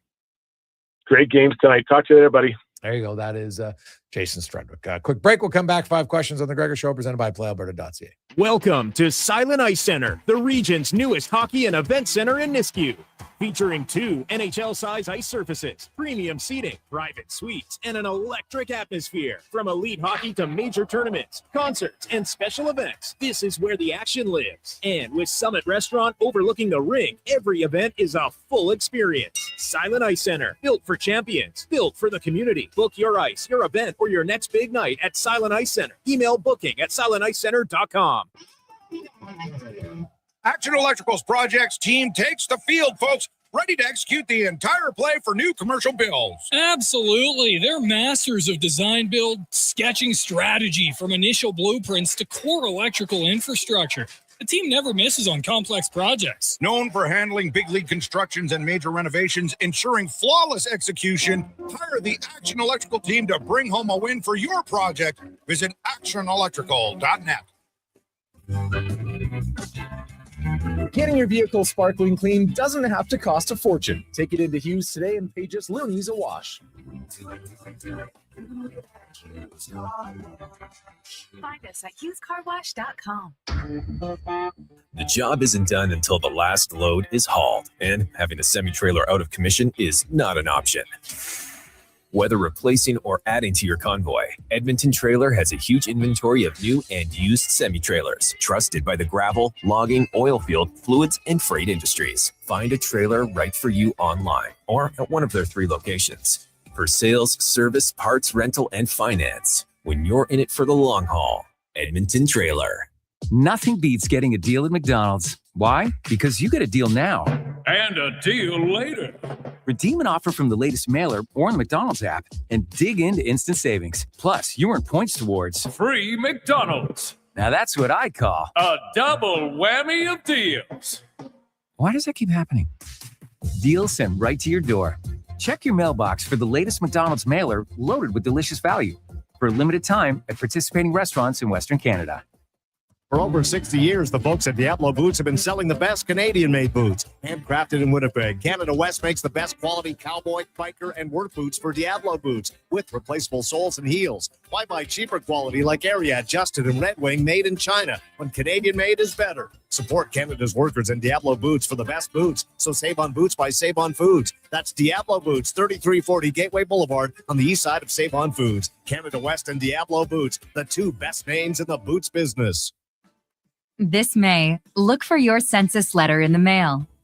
The information you provide helps plan services in your community that support employment, transit, education, healthcare, and more. It's easy to fill out and completely confidential. Find out more at census.gc.ca. Your census, your community, our future. A message from the Government of Canada. From the first face-off, Sports 1440 is your home for hockey talk. With live coverage, expert analysis, and pre- and post-game shows, we bring you closer to the game. Tune in 24/7, only on Sports 1440, Edmonton's sports station. Portions of this hour brought to you by Elks Nation. Check out the new website, elksnation.ca. Articles, podcasts, and more breaking down the green and gold. The most in-depth W football coverage online, elksnation.ca. This is Sports 1440, where Edmonton talks sports. On YouTube, Facebook, and X. Here's Jason Gregor. Brought to you by playalberta.ca.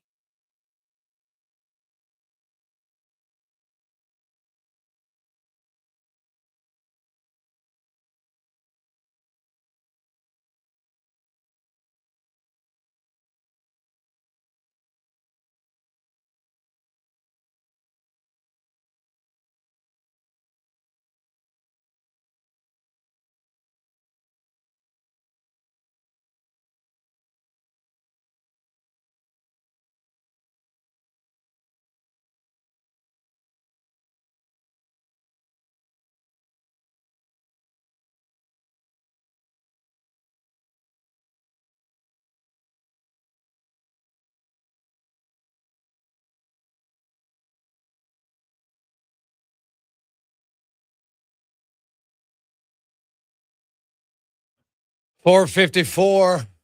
How are you? Welcome back, Jason Gregor. Connor Halley, Sports 1440, sports1440.ca, YouTube, Facebook, X, and Instagram. Thanks for listening. Thanks for watching the show. Playoff time, baby. NBA. How about Gilgeous-Alexander was named the clutch player of the year in the NBA. Is that foreshadowing for his MVP? We'll see.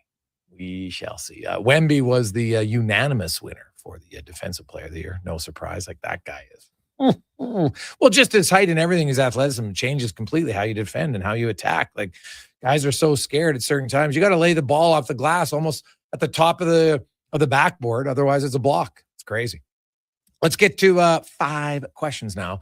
Brought to you by The Brick. Furniture, mattresses, appliances, big screen TVs. Want to spring into savings? Now's the time to do it at The Brick and thebrick.com. It's time for 5 questions on the Jason Gregor Show. All right, Jason, question number 1, looking back at last night's game, Oilers win. What was your biggest takeaway from a positive perspective as well as a negative? Positive, I would say unexpected production. When you get 4 goals from Kapanen and Dickinson, that's huge for the Edmonton Oilers. The negative would be just their giveaways in the second period. Yeah, positive for me was, I guess, kind of just getting players back into the lineup and what they were able to do. Dickinson, Draisaitl, I thought all looked very good. Obviously, Dickinson, with the 2 goals was outstanding. And, having Wallman back there picking up the 2 helpers was great. A downside, we talked about a lot on Fantasy Frenzy with Brandon Douglas, who, of course, is a Ducks fan. Pesky Ducks. They find their way back into games, and, it's something they're good at, but I think the Edmonton Oilers, you're up 2-0, you got to find a way to hold them off some way, somehow. So that would be the one. And then I didn't like Darnell Nurse's penalty either. I thought that, after the one cross check, maybe you just lay up. Question number 2 for you. 4 games in the NHL tonight. Of course, all game 2. So one team is leading, one team is down 1-0. After tonight, how many series will be evened up?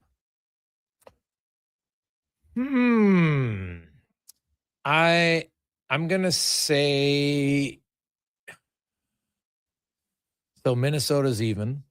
That's the only one right now. And I will say there'll be 2 others. I think Utah's going to win tonight and Tampa Bay. I agree with you. I mean, I think Lightning are going to have a much stronger performance tonight. Not giving the Kings much of a chance. Maybe they'll prove me wrong. Really tough for Buffalo once they get rolling to give up that momentum. And I do like the chances for Utah. So, yeah, unfortunately, I agree with you totally. Question number 2 here. Down 2-0. Are the Toronto Raptors done?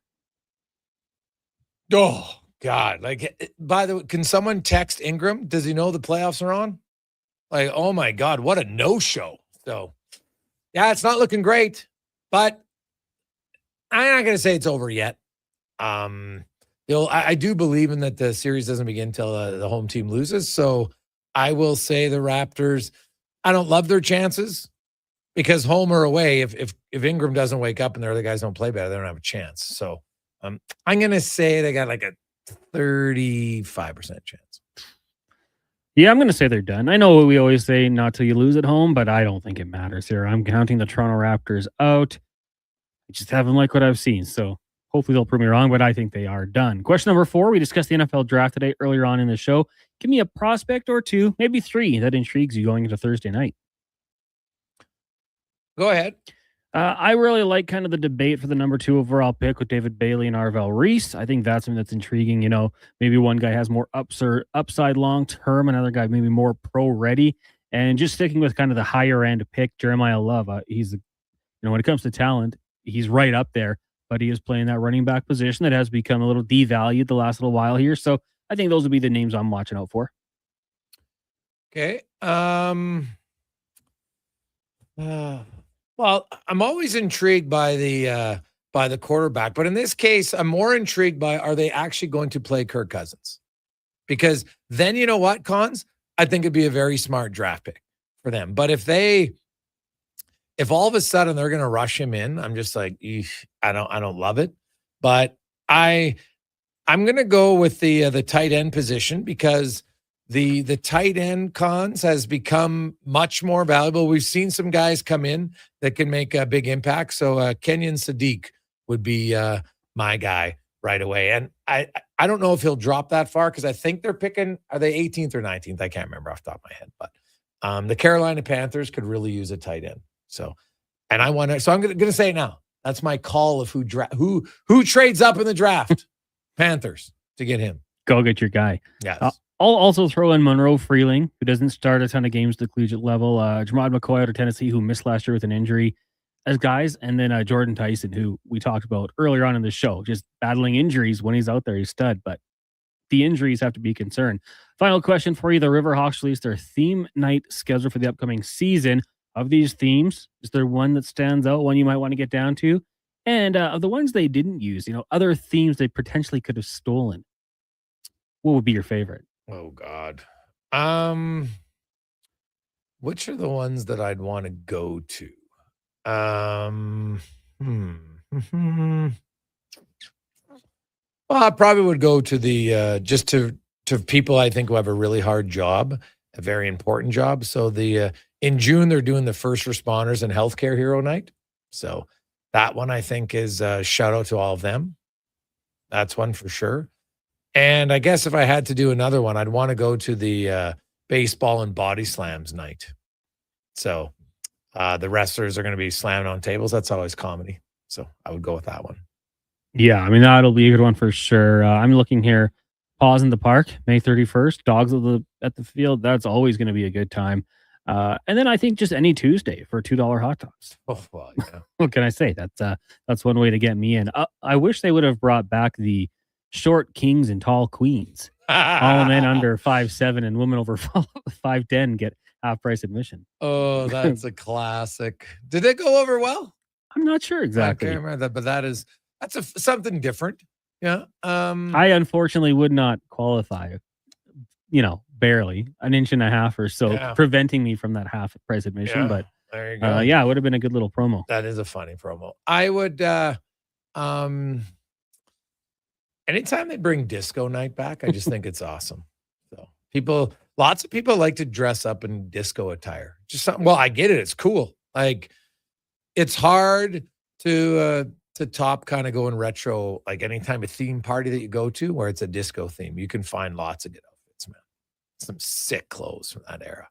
And the music was kind of good. Kind of good. It was unbelievably good. I feel like knock it, but it's all toe tapper. Dude, it'll get you on the dance floor.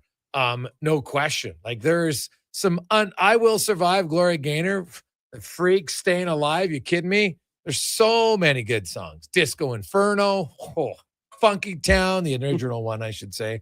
It's going off the top of my head, buddy. I love disco. So let's get into it. I like it.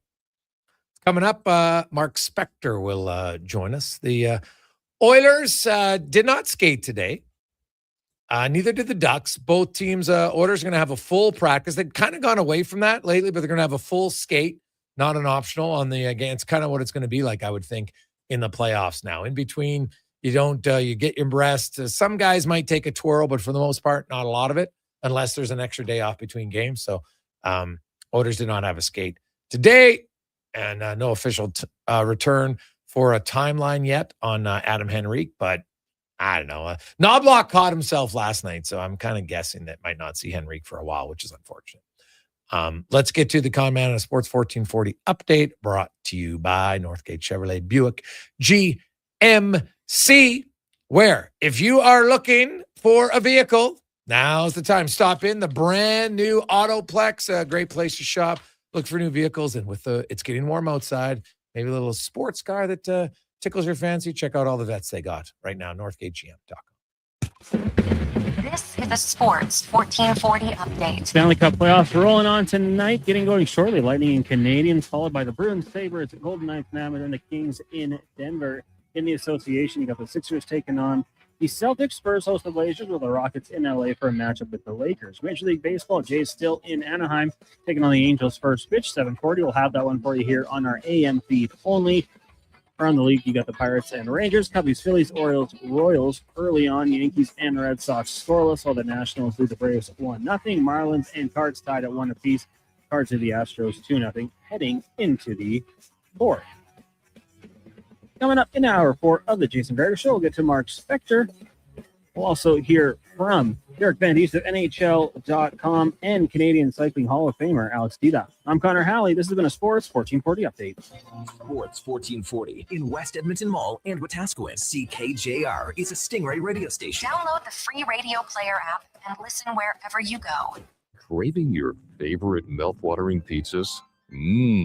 Papa John's has large specialty pizzas for only $19.99 for a limited time. Get a flavorful all the meat, the works, ultimate pepperoni, Hawaiian, barbecue chicken, and more on original thin or New York style crust. Use the code LSPEC at papajohns.ca or on the Papa John's app. Get yours today. Better ingredients, better pizza. Papa John's. Got a car you're ready to part with? Find out what it's worth. Fast, easy, and totally free at Go Auto. We're talking top dollar trade-ins, whether it's a little worn or still rocking that new car smell. Just a few clicks, and boom, you've got your value. Text value to 780-777-7777 to start. That's value to 780 all sevens. Why guess what it's worth? Let Go Auto show you the money. And here comes Action Electrical Service Team sprinting onto the scene. These are your first responders for any electrical emergency. That's right. With their fleet of service vans and specialized gear, they assess, they service, and maintain electrical lighting and automation systems. They're all about rapid response. Quick diagnostics and repairs to restore power and safety fast. Hire the Action Electrical team to bring home a win for your project. Visit actionelectrical.net. When life unexpectedly changes, it can leave us feeling unbalanced, uncertain, and unsure of how to move forward. But you don't have to go through it alone. I'm Corey Anderson with Fairway Divorce Solutions. Our team helps reestablish balance, guiding you through your divorce with compassion, clarity, and support. Fairway has helped more than 6,500 families across Canada find a path towards a peaceful, fair resolution. With 2 offices in Edmonton, we're here to make your journey easier. Discover your options at Fairway Divorce. Summer, it's coming. An unstoppable force that will turn your home into the Sweatbox. Don't live in a summer blockbuster. Pro Solutions is your one-call-solves-it-all expert for AC repairs, tune-ups, and new installations. With fast appointments and flexible financing, we'll make sure your home story has a comfortable ending. AC season is coming soon, so book today. Lock in pre-season pricing today. Visit prosolutionsinc.ca to schedule your service today. For over 50 years, The Brick has been proudly serving Canada.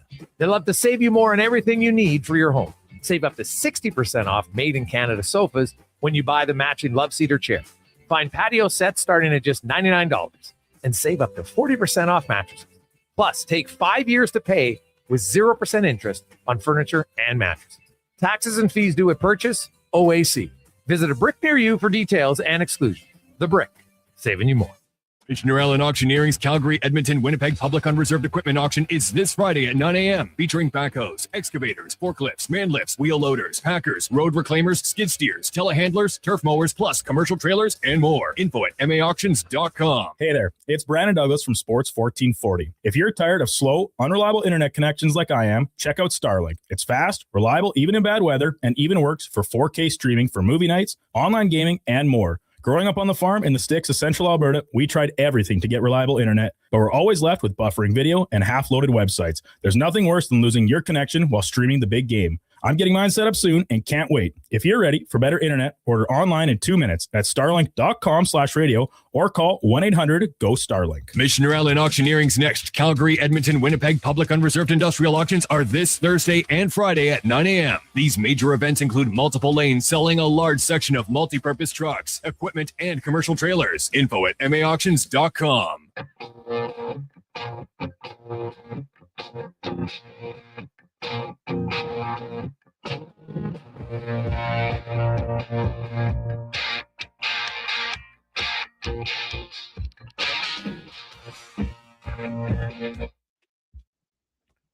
Portions of this hour brought to you by Can Torque. We offer sale, rental, repair, and calibration of hydraulic, pneumatic, and battery-powered torque wrenches, stud tensioners, and flange maintenance equipment. Order today at cantorque.com. The Jason Gregor Show, the best of Edmonton sports talk and beyond. This is Sports 1440. Presented by PlayAlberta.ca, Alberta's only regulated online gambling website.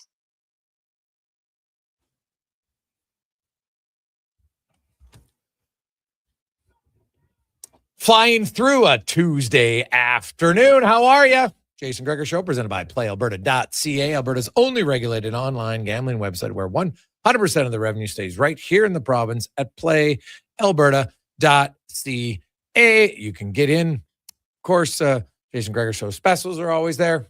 Some Kings, Colorado ones left over for you if you think the Avs are going to do some damage tonight.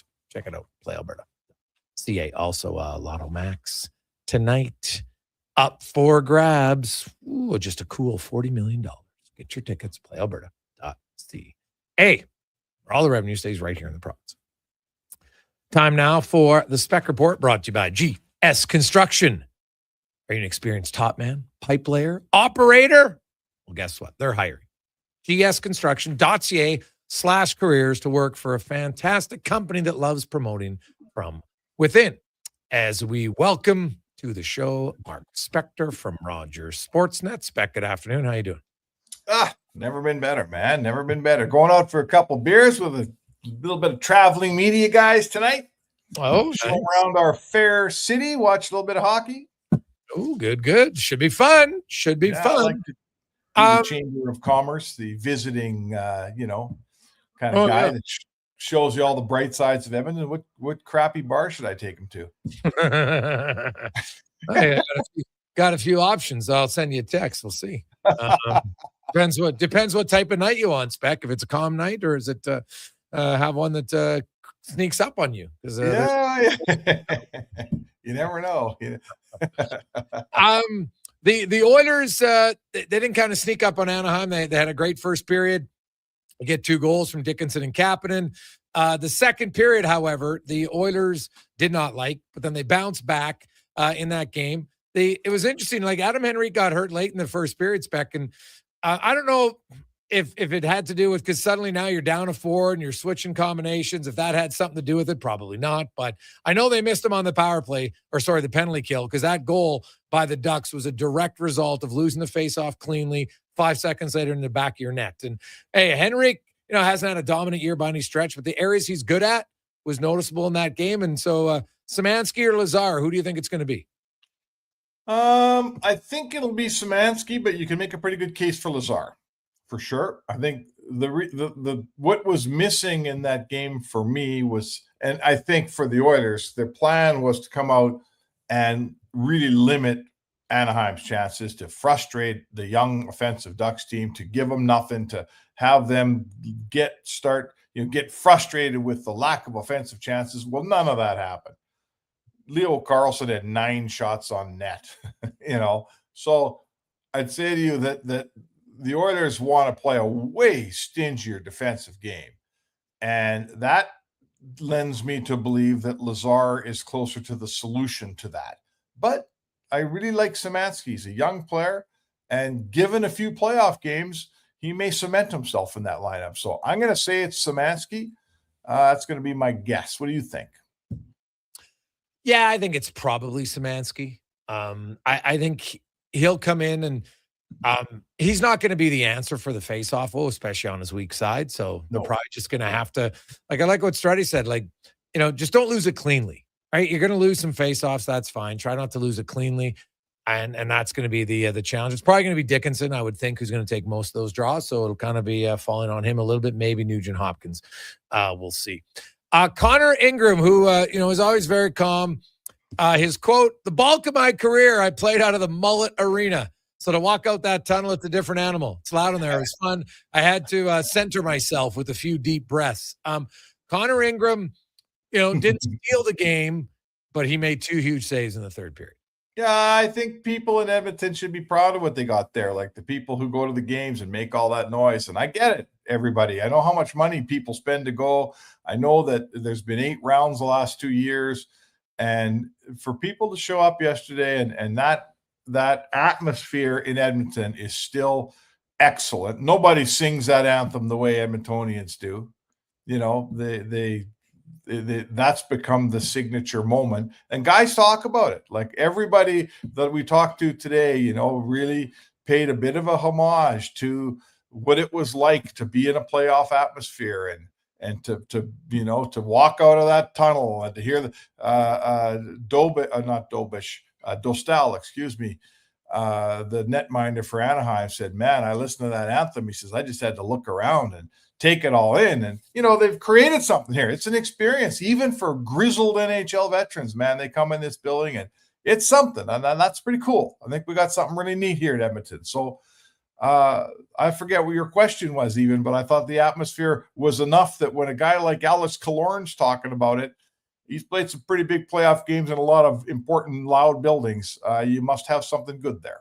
Oh, no, it is loud. It's right up there. Edmonton, Montreal. I think Vegas is still pretty loud, but those Buffalo right now, of course, after being out forever, they obviously have a pretty bit of excitement going on. Even Tampa Bay gets pretty loud too. So there's lots of places that are loud. Carolina actually is pretty loud. I was talking to some players who are like, "Yeah, it's a pretty tough place to play." So, Edmonton fans get into it. I like Ingram said, "Hey man, I had to center myself." But my question was back more of a comment, just that, he didn't steal in the game, but he made 2 huge saves in the third period, which, as Dickinson said, he goes, "You need your goalie to make some key saves, timely saves." And that's what he did in the third period. Well, what have we been asking for in Edmonton these last few years? You don't necessarily, it's not necessarily how many your goalie lets in. It's more about, is your goalie better than the other goalie? It's when he lets them in. If we find ourselves in a 2-1 game, can our goalie keep it at 1, or does he get it? Do the other team get to 2? And last night's a great example. I think it's going to be a 4-3 series throughout. There's not going to be a lot of low-scoring games with this much talent, but in the end, Edmonton had the guy that held the other team to 3. Edmonton had the guy that made the huge save down the stretch, and the guy in Anaheim's net. I'm not telling you he was bad, but that Kapanen shot goes in, doesn't get stopped, and there's one winner and one loser. So, you can't be the guy that complained about Skinner for all those years and always saying, "Oh, I wish I had that one back," and "Oh, I'd like that one again," and not look at Ingram's game last night and say he didn't give you everything you asked for, right? Everything you need out of a goalie to win a playoff game, Ingram gave you last night. Very true. Connor McDavid, a rare quieter game for him and his line. And great news for the Oilers. They win the game. They score 4 goals while doing so. I credit the Ducks. I can't just say it's McDavid being off. You got to give the Ducks credit. I thought they disrupted them. They got in lanes. It's one game. I'm not concerned about it, but I'm very intrigued to see how they counter it. And if Joe Quenneville's still going to roll the dice there. And hey, good on Tim Washy, but I'm telling you, you're going to play Tim Washy close to 7 minutes a night against Connor McDavid. I just think that's a matchup that too often is going to go in Edmonton's favor. Well, what I want to know is this. We've all seen Connor McDavid go a game without getting a point, but it doesn't last, right? Especially in the playoffs. So the one wild card here is they got Jay Woodcroft on their side. Jay Woodcroft is pretty well educated on all the things that Connor McDavid likes to do to gain advantages. He's been in the video room with Connor McDavid for a couple of years. He's talked playoff for more than a couple. He's talked power plays with Connor McDavid. They've devised power plays around Connor McDavid. So I guess what I want to know is this, Jay, and I'll ask you what you think. Is this just the typical one-off where McDavid has a night with no points and maybe has a little bit of a frustrating evening?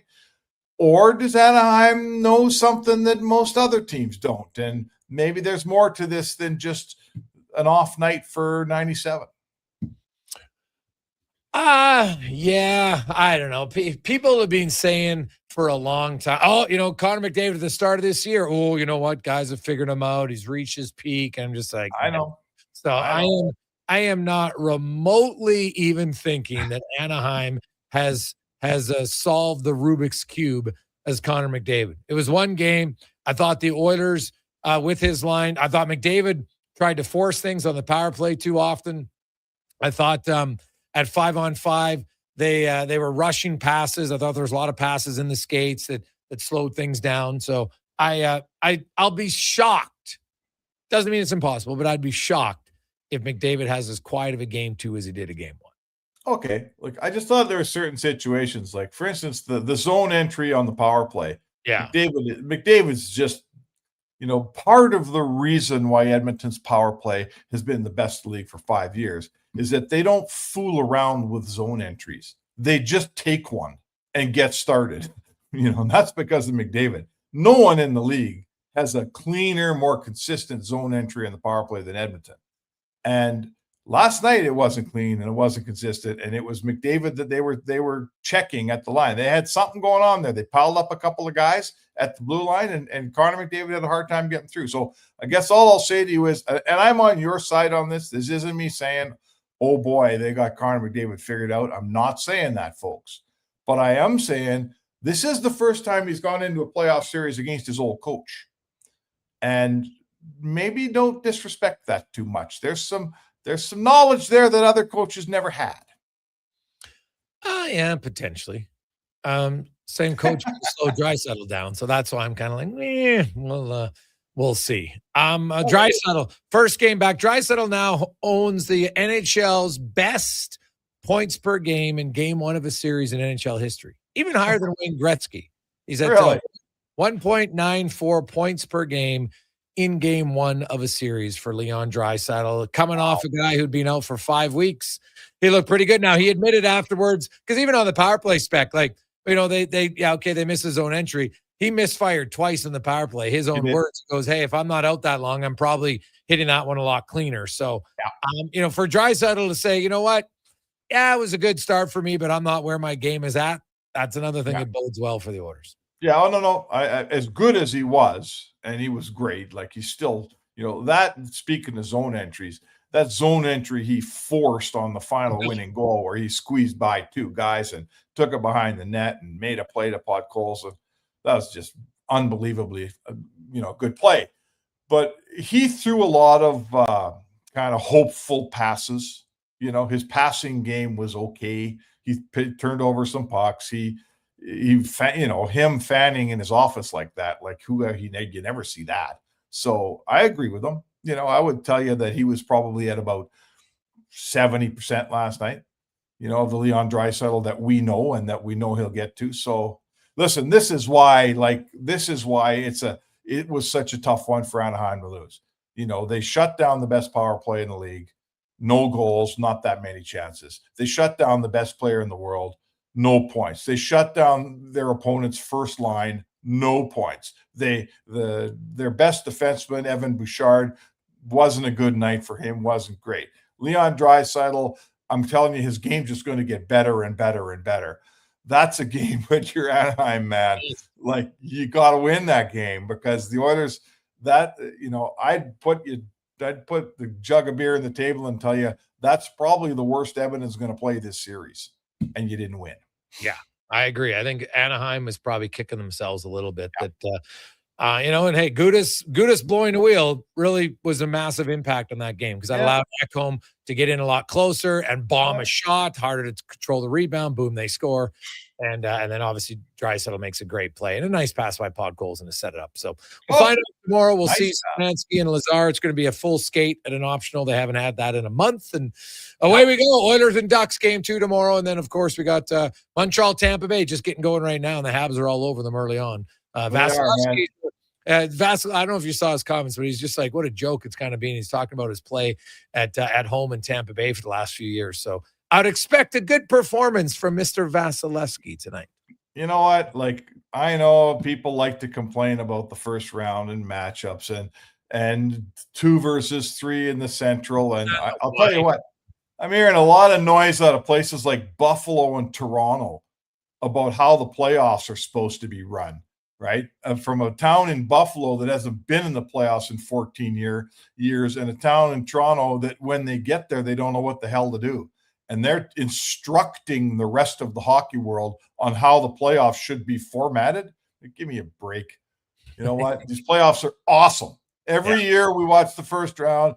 Every year they're like, let's compare them to the NBA, where a blind squirrel could pick 7 out of 8 series every single year. Like, it's a joke in the NBA. NHL's got it down in the first round. Don't tell me any different. And if you're coming at me out of Detroit or Buffalo or Toronto and you're going to start to instruct me on playoffs, I'll take a pass, pal. I agree with you. Spec, have yourself an awesome one, and we'll chat with you tomorrow. All right, man. There you go. That's Mark Spector, the Spec Report, brought to you by GS Construction. When we come back, DVD joins us. We got Tater and also Alex Steed on The Gregor Show on Sports 1440, presented by PlayAlberta.ca. Who's that working on the underground utilities over there? All-Star Construction, that's who. What about the street lighting? Yep, All-Star Construction. And the directional drilling, hydrovacking, neighborhood renewal, and telecommunication work? Yep. Since 2009, All-Star Construction has been doing all that and more, shaping and building Edmonton communities for land developers all around Edmonton. That's what All-Star Construction is all about. Craving your favorite mouth-watering pizzas? Papa John's has large specialty pizzas for only $19.99 for a limited time. Get a flavorful all the meats, the works, ultimate pepperoni, Hawaiian, barbecue chicken, and more on original thin or New York style crust. Use the code LSPEC at papajohns.ca or on the Papa John's app. Get yours today. Better ingredients, better pizza. Papa John's. One app, triple the action. Play Alberta is proof that good things do come in threes. Whether you're into playing any of our exciting casino games, betting on your favorite professional sports teams from around the world, or buying into Canada's biggest lotteries, Play Alberta is the province's only app to do it all. Download today and discover a new way to play. Must be 18 plus to play. If you gamble, use your game sense. The job isn't done until the last load is hauled, and having a semi-trailer out of commission is not an option. Whether replacing or adding to your convoy, Edmonton Trailer has a huge inventory of new and used semi-trailers, trusted by the gravel, logging, oil field, fluids, and freight industries. Find a trailer right for you online or at one of their 3 locations. For sales, service, parts, rental, and finance, when you're in it for the long haul, Edmonton Trailer. Hey, hon, I'm getting expressions and images to frame my hockey card collection in the man cave. Perfect. I'll come with you and bring our wedding photos. For sports memorabilia and family treasures, think Expressions and Images, your local custom framer since 91. You name it, we frame it. Welcome back to Nissan Head to Head. Today, we've got Nissan Kicks coming in strong as a leader in fuel efficiency for gas-only CUVs. Some of the other guys respond with a wallet-breaking detour to the pumps. Hats off to Nissan's fuel-efficient Japanese engineering. Right now, finance a Nissan Kicks for 0% for 36 months. Visit Nissan.ca for details. Conditions apply. Visit your local Edmonton and area Nissan dealer for more information. Hey, it's Jamie from Green Drop Lawn Care. From the big mall in the west to the Arena District downtown, Edmonton is beautiful. But when I see your lawns, I know one thing's for certain. Weeds are coming.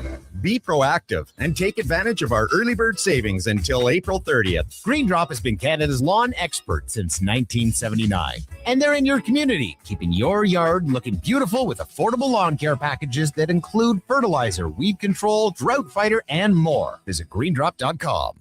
Hey, Gary, is that your dad? No, this is Evan, the new sales rep I hired. Oh. First impressions matter, but when hair loss takes over, it can feel like you're not being seen for the maverick you truly are. Hi, I'm Dr. Vance Elliott. At Advanced Hair and Skin Surgery, we know that hair loss is more than just a cosmetic issue. It's personal. Let's discuss all the cutting-edge options available so you can make a great impression every time. Book a free consultation today at drvanceelliott.com.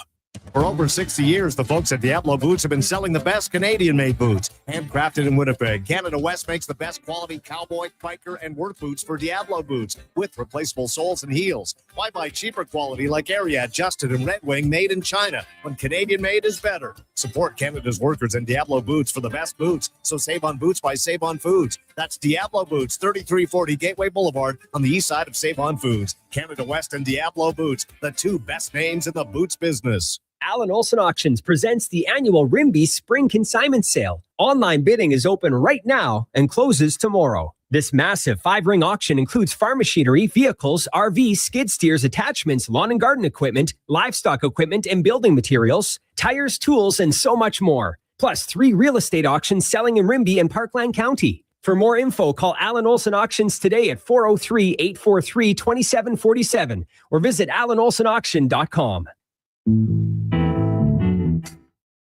Portions of this hour brought to you by Strudwick Liquor, the best place for wine, cocktails, and beers from all over the world. Also a variety of excellent non-alcoholic options. See more at strudwickliquor.com.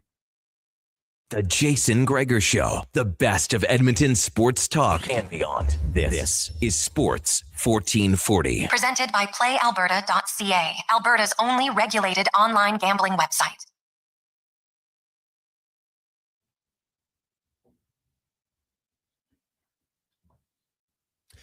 $5:29. Welcome back, Jason Gregor, Connor Halley, Sports 1440, sports1440.ca, YouTube, Facebook, X, and Instagram. The NHL playoffs. Oh, man. Tampa Bay and Montreal are going at it.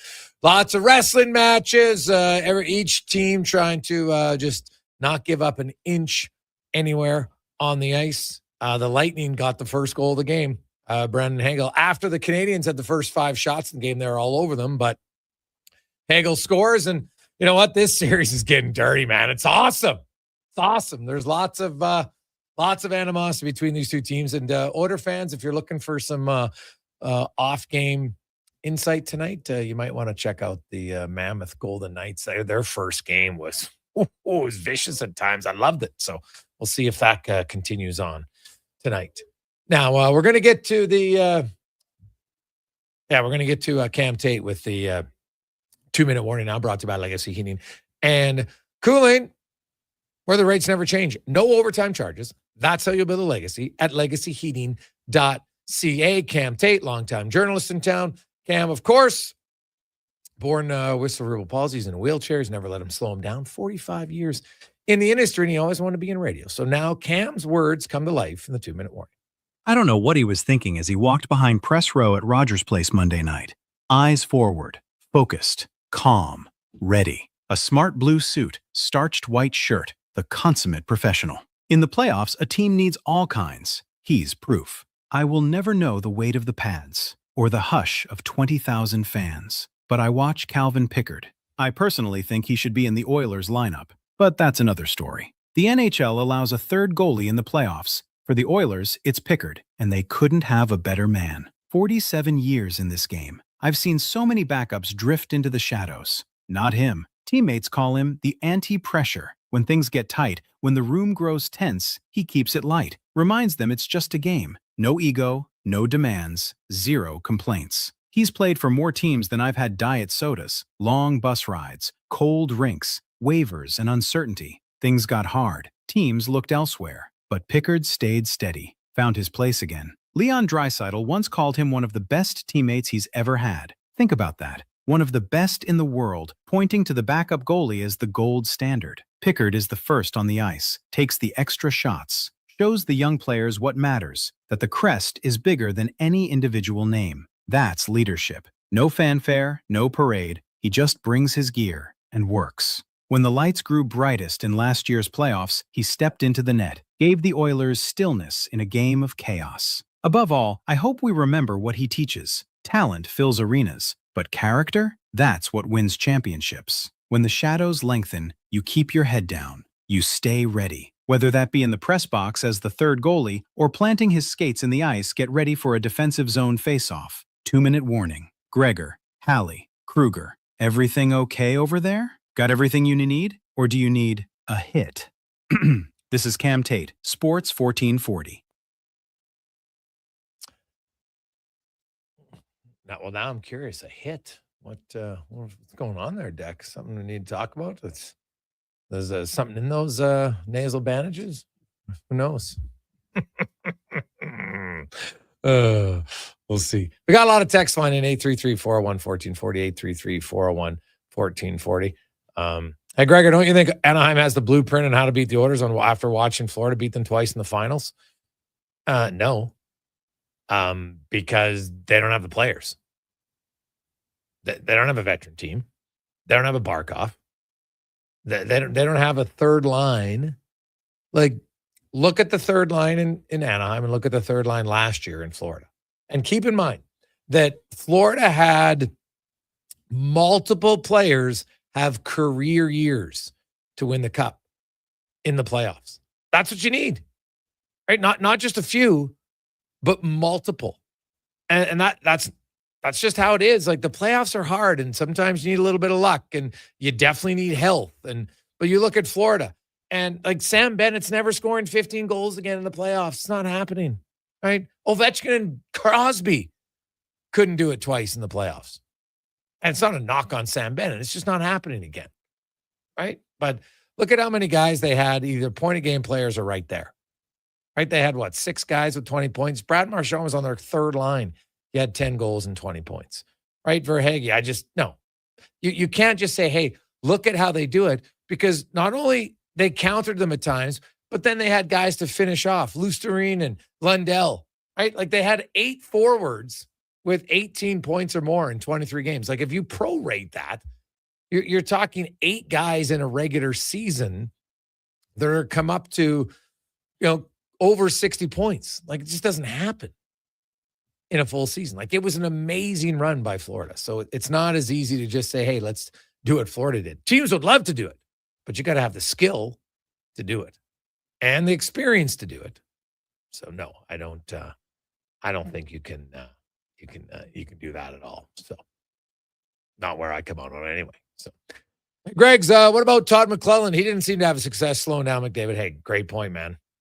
I just can't give Jay Woodcroft that much credit for one game for Connor McDavid. Like, I'm not doing it. It's not happening. It's not like he devised some great game plan to say, Todd McClellan wouldn't have had the same game plan, right? McDavid's had a 0-point game before in the playoffs. This is not the first time. In fact, it's the 23rd time in the playoffs. You're going to have games sometimes where you don't score. Even the greatest player, right? Even the greatest player. It happens. So no, I'm not going to get, I can't do it. I can't go down the road of Jay Woodcroft has solved it, because I think if I say that, I look like an idiot, because in game 2, McDavid could easily have 3 points. Since 2021, and that includes when they got swept by the Jets, McDavid has played 80 playoff games. He has 18 games with 0 points, 18 games with 1 point, 25 games with 2 points, and 19 games with 3 or more points. He has more 3 or more point games than he has 0-point games. I am not.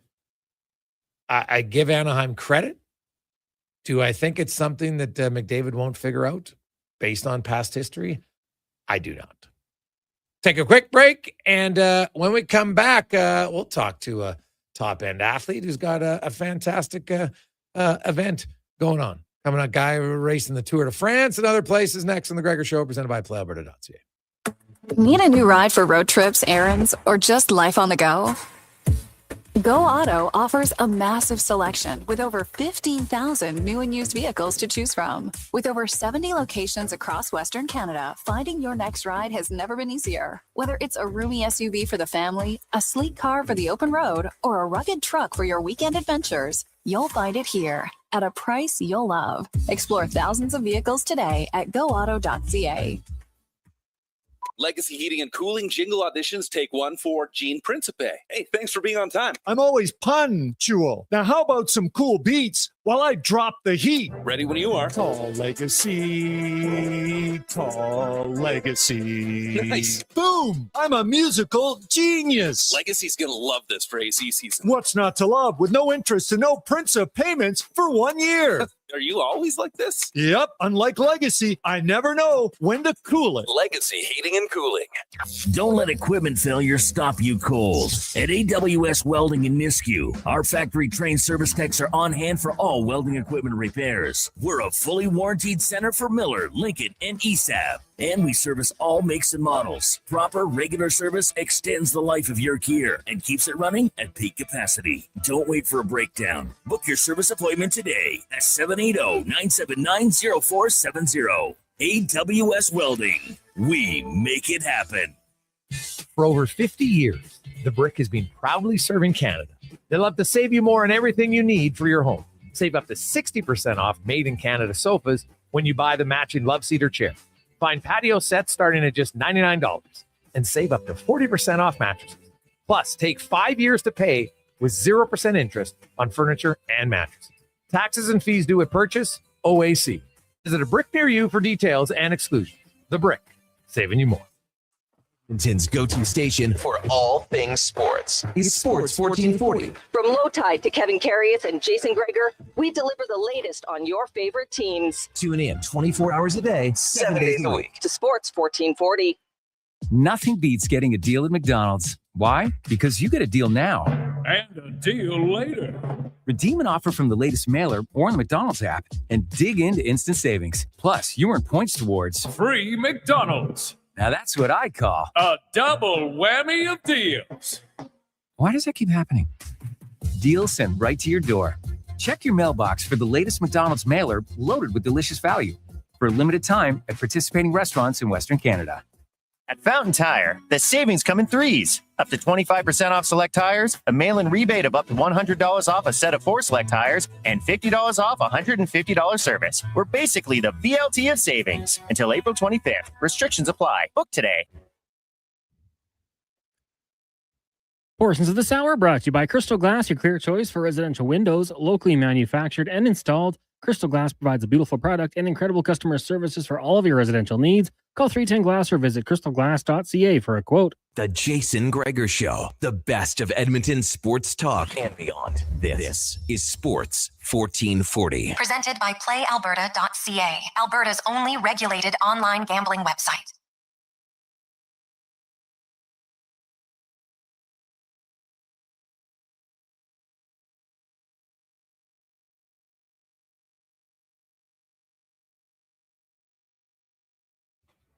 .540. Welcome back. Jason Gregor, Connor Halley, Sports 1440, sports1440.ca, YouTube, Facebook, X, and Instagram. Hope you are having a lovely Tuesday afternoon. Lots going on in the sporting world. Of course, NHL playoffs. We have our first goal of Tuesday night. It is Brandon Hagel and the Tampa Bay Lightning are leading 1-0. And lots going on in the sporting world right now with hockey and basketball, and you have baseball. You got the NFL draft going on, playoffs and everywhere else. And also, though, hey, spring has sprung. Many of you are getting the itch to get back on your bike, which is fantastic. And we're going to talk to a gentleman who knows a thing or two about biking. One of the great Canadian cyclists of all time. Of course, competed in the Tour de France. Won a stage, and he's actually promoting a big now when I hear the name, I'm like, I'm intrigued. The Festivus of Gravel cycling event, because we all know like nothing better than cycling on gravel. In all seriousness, though, Alex Tita joins us. Alex, how you doing? Hey, Greg, it's good to be on. Yeah, it's all good. Yeah, you're not. I could talk hockey the whole time if you want. Yeah, I'm all in. No, perfect. But you aren't actually cycling on gravel, though, right? Oh yeah.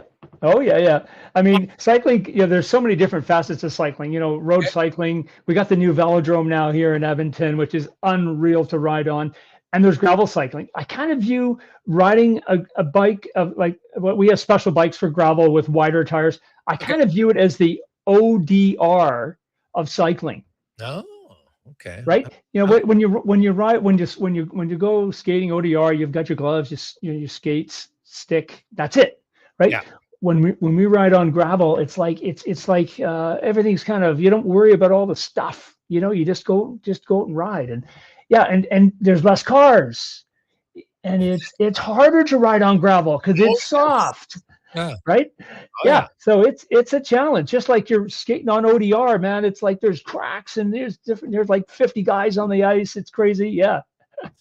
So it's going in May at Leduc County, the May 23rd and 24th.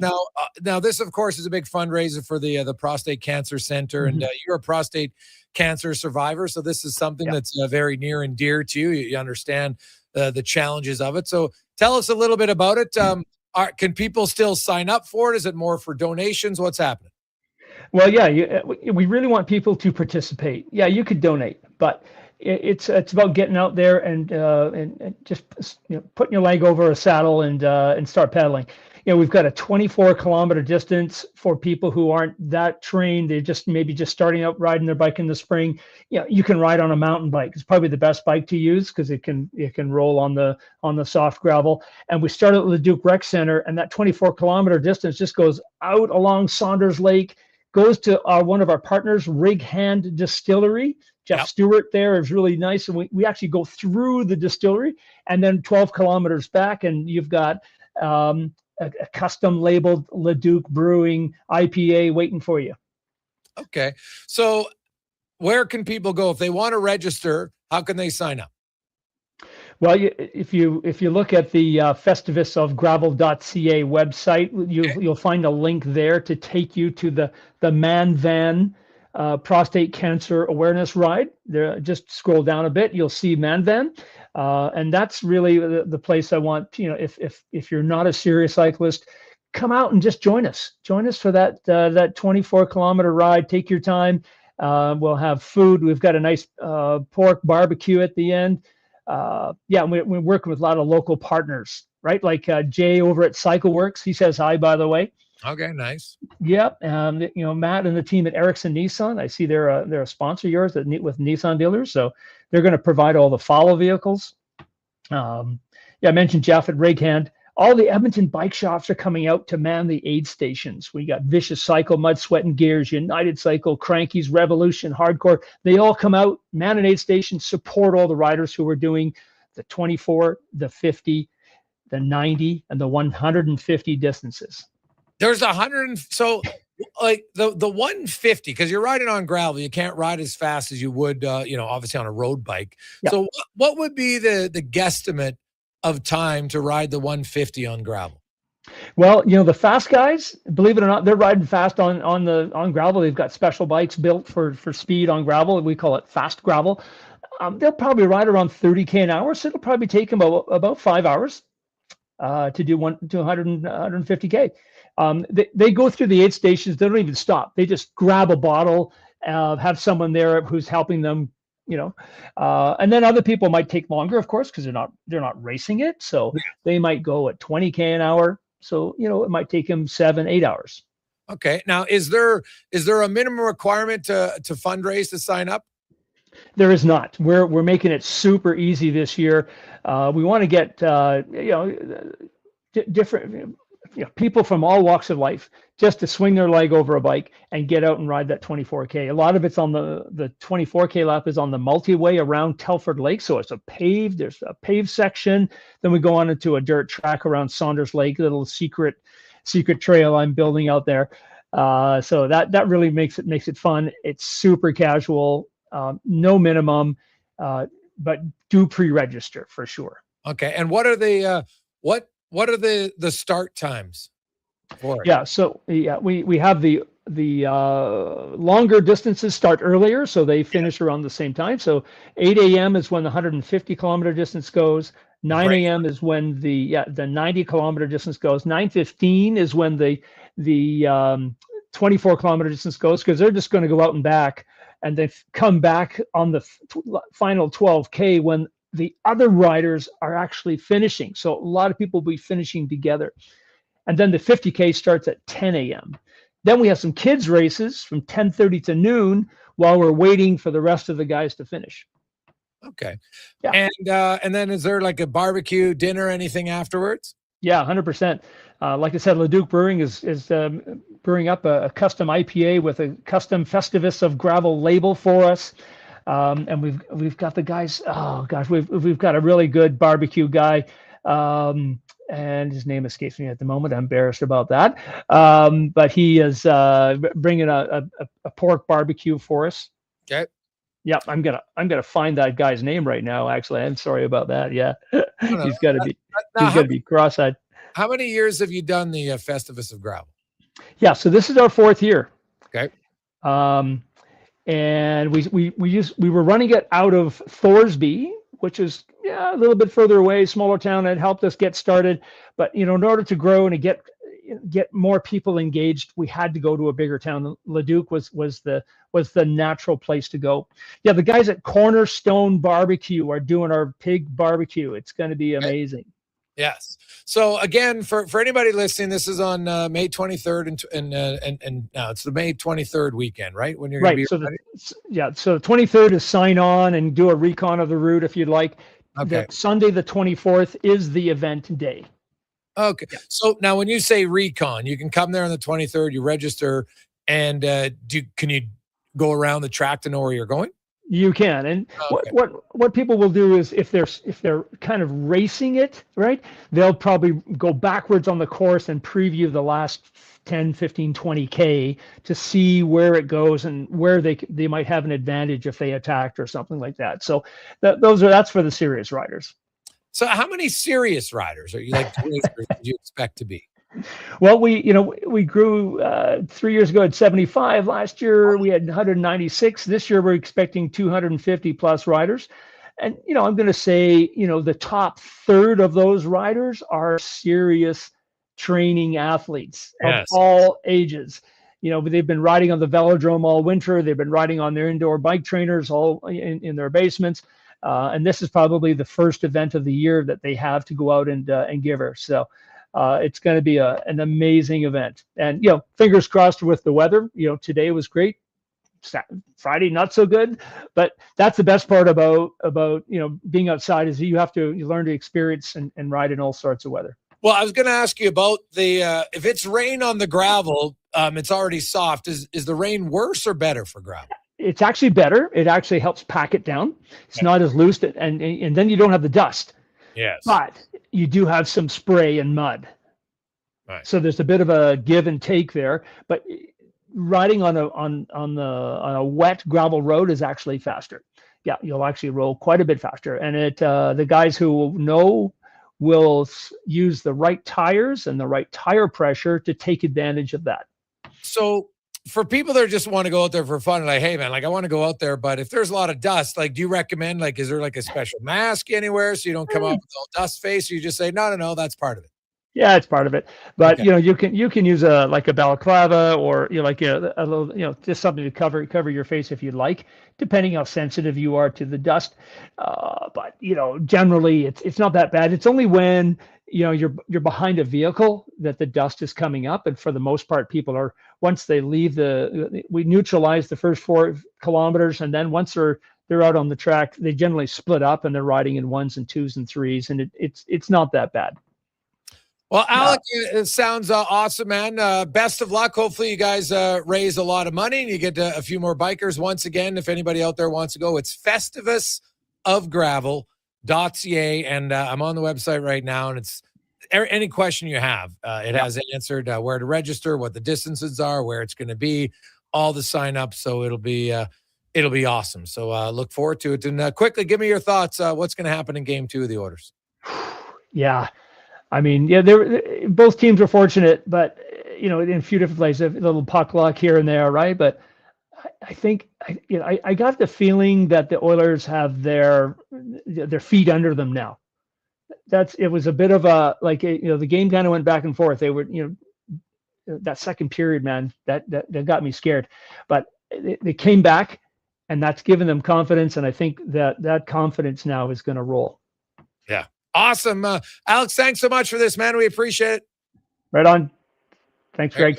That's Alex Cito, one of the greatest cyclists we've ever had in the country, no question. And he's a prostate cancer survivor, so I love what he's doing to get people in. And a good challenge if you're a cyclist, man. The Festivus of Gravel, it's a good one. Lots of different distances for you to try. You just want to kind of have remember, like there's a fun run. Well, there's a fun bike.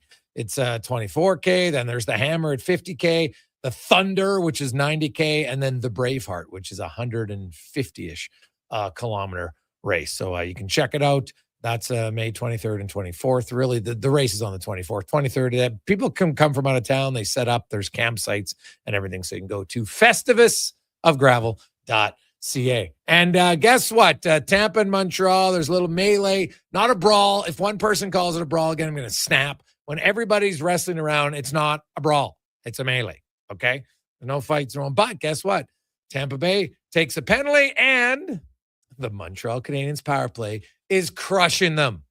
They score again. Lane Hudson with his first of the playoffs from Suzuki and Caulfield, and they are tied at 1 late in the first period. Stay out of the box. Boston and Buffalo, Conman will update you on the score in that one.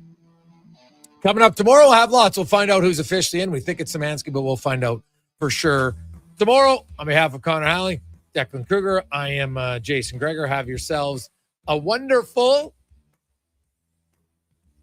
evening. Let's get to the Con Man and a Sports 1440 update brought to you by Mortgages to Go. You need cash and you have equity in your home. Mortgages to Go has you covered. The banks say no, they say yes. They've been doing it in Alberta for over 23 years. Call 888-888-5998 or go to mortgagestogo.ca. Good night.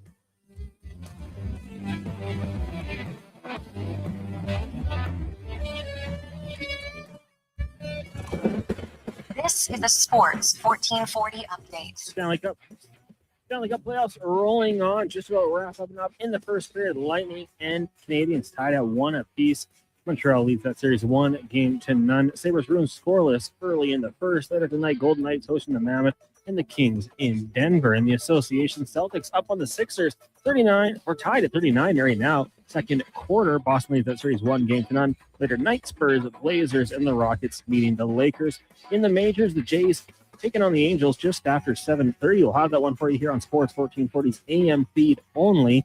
Elsewhere, Athletics will take on the Mariners, Diamondbacks, and White Sox, with the Dodgers heading to the Bay to take on the Giants right now. Cards up on the Marlins 4-1. The Brewers lead the Tigers 3-1. Rays at home trail the Reds 4-0. And the Astros up on the Guardians by a score of 3-2.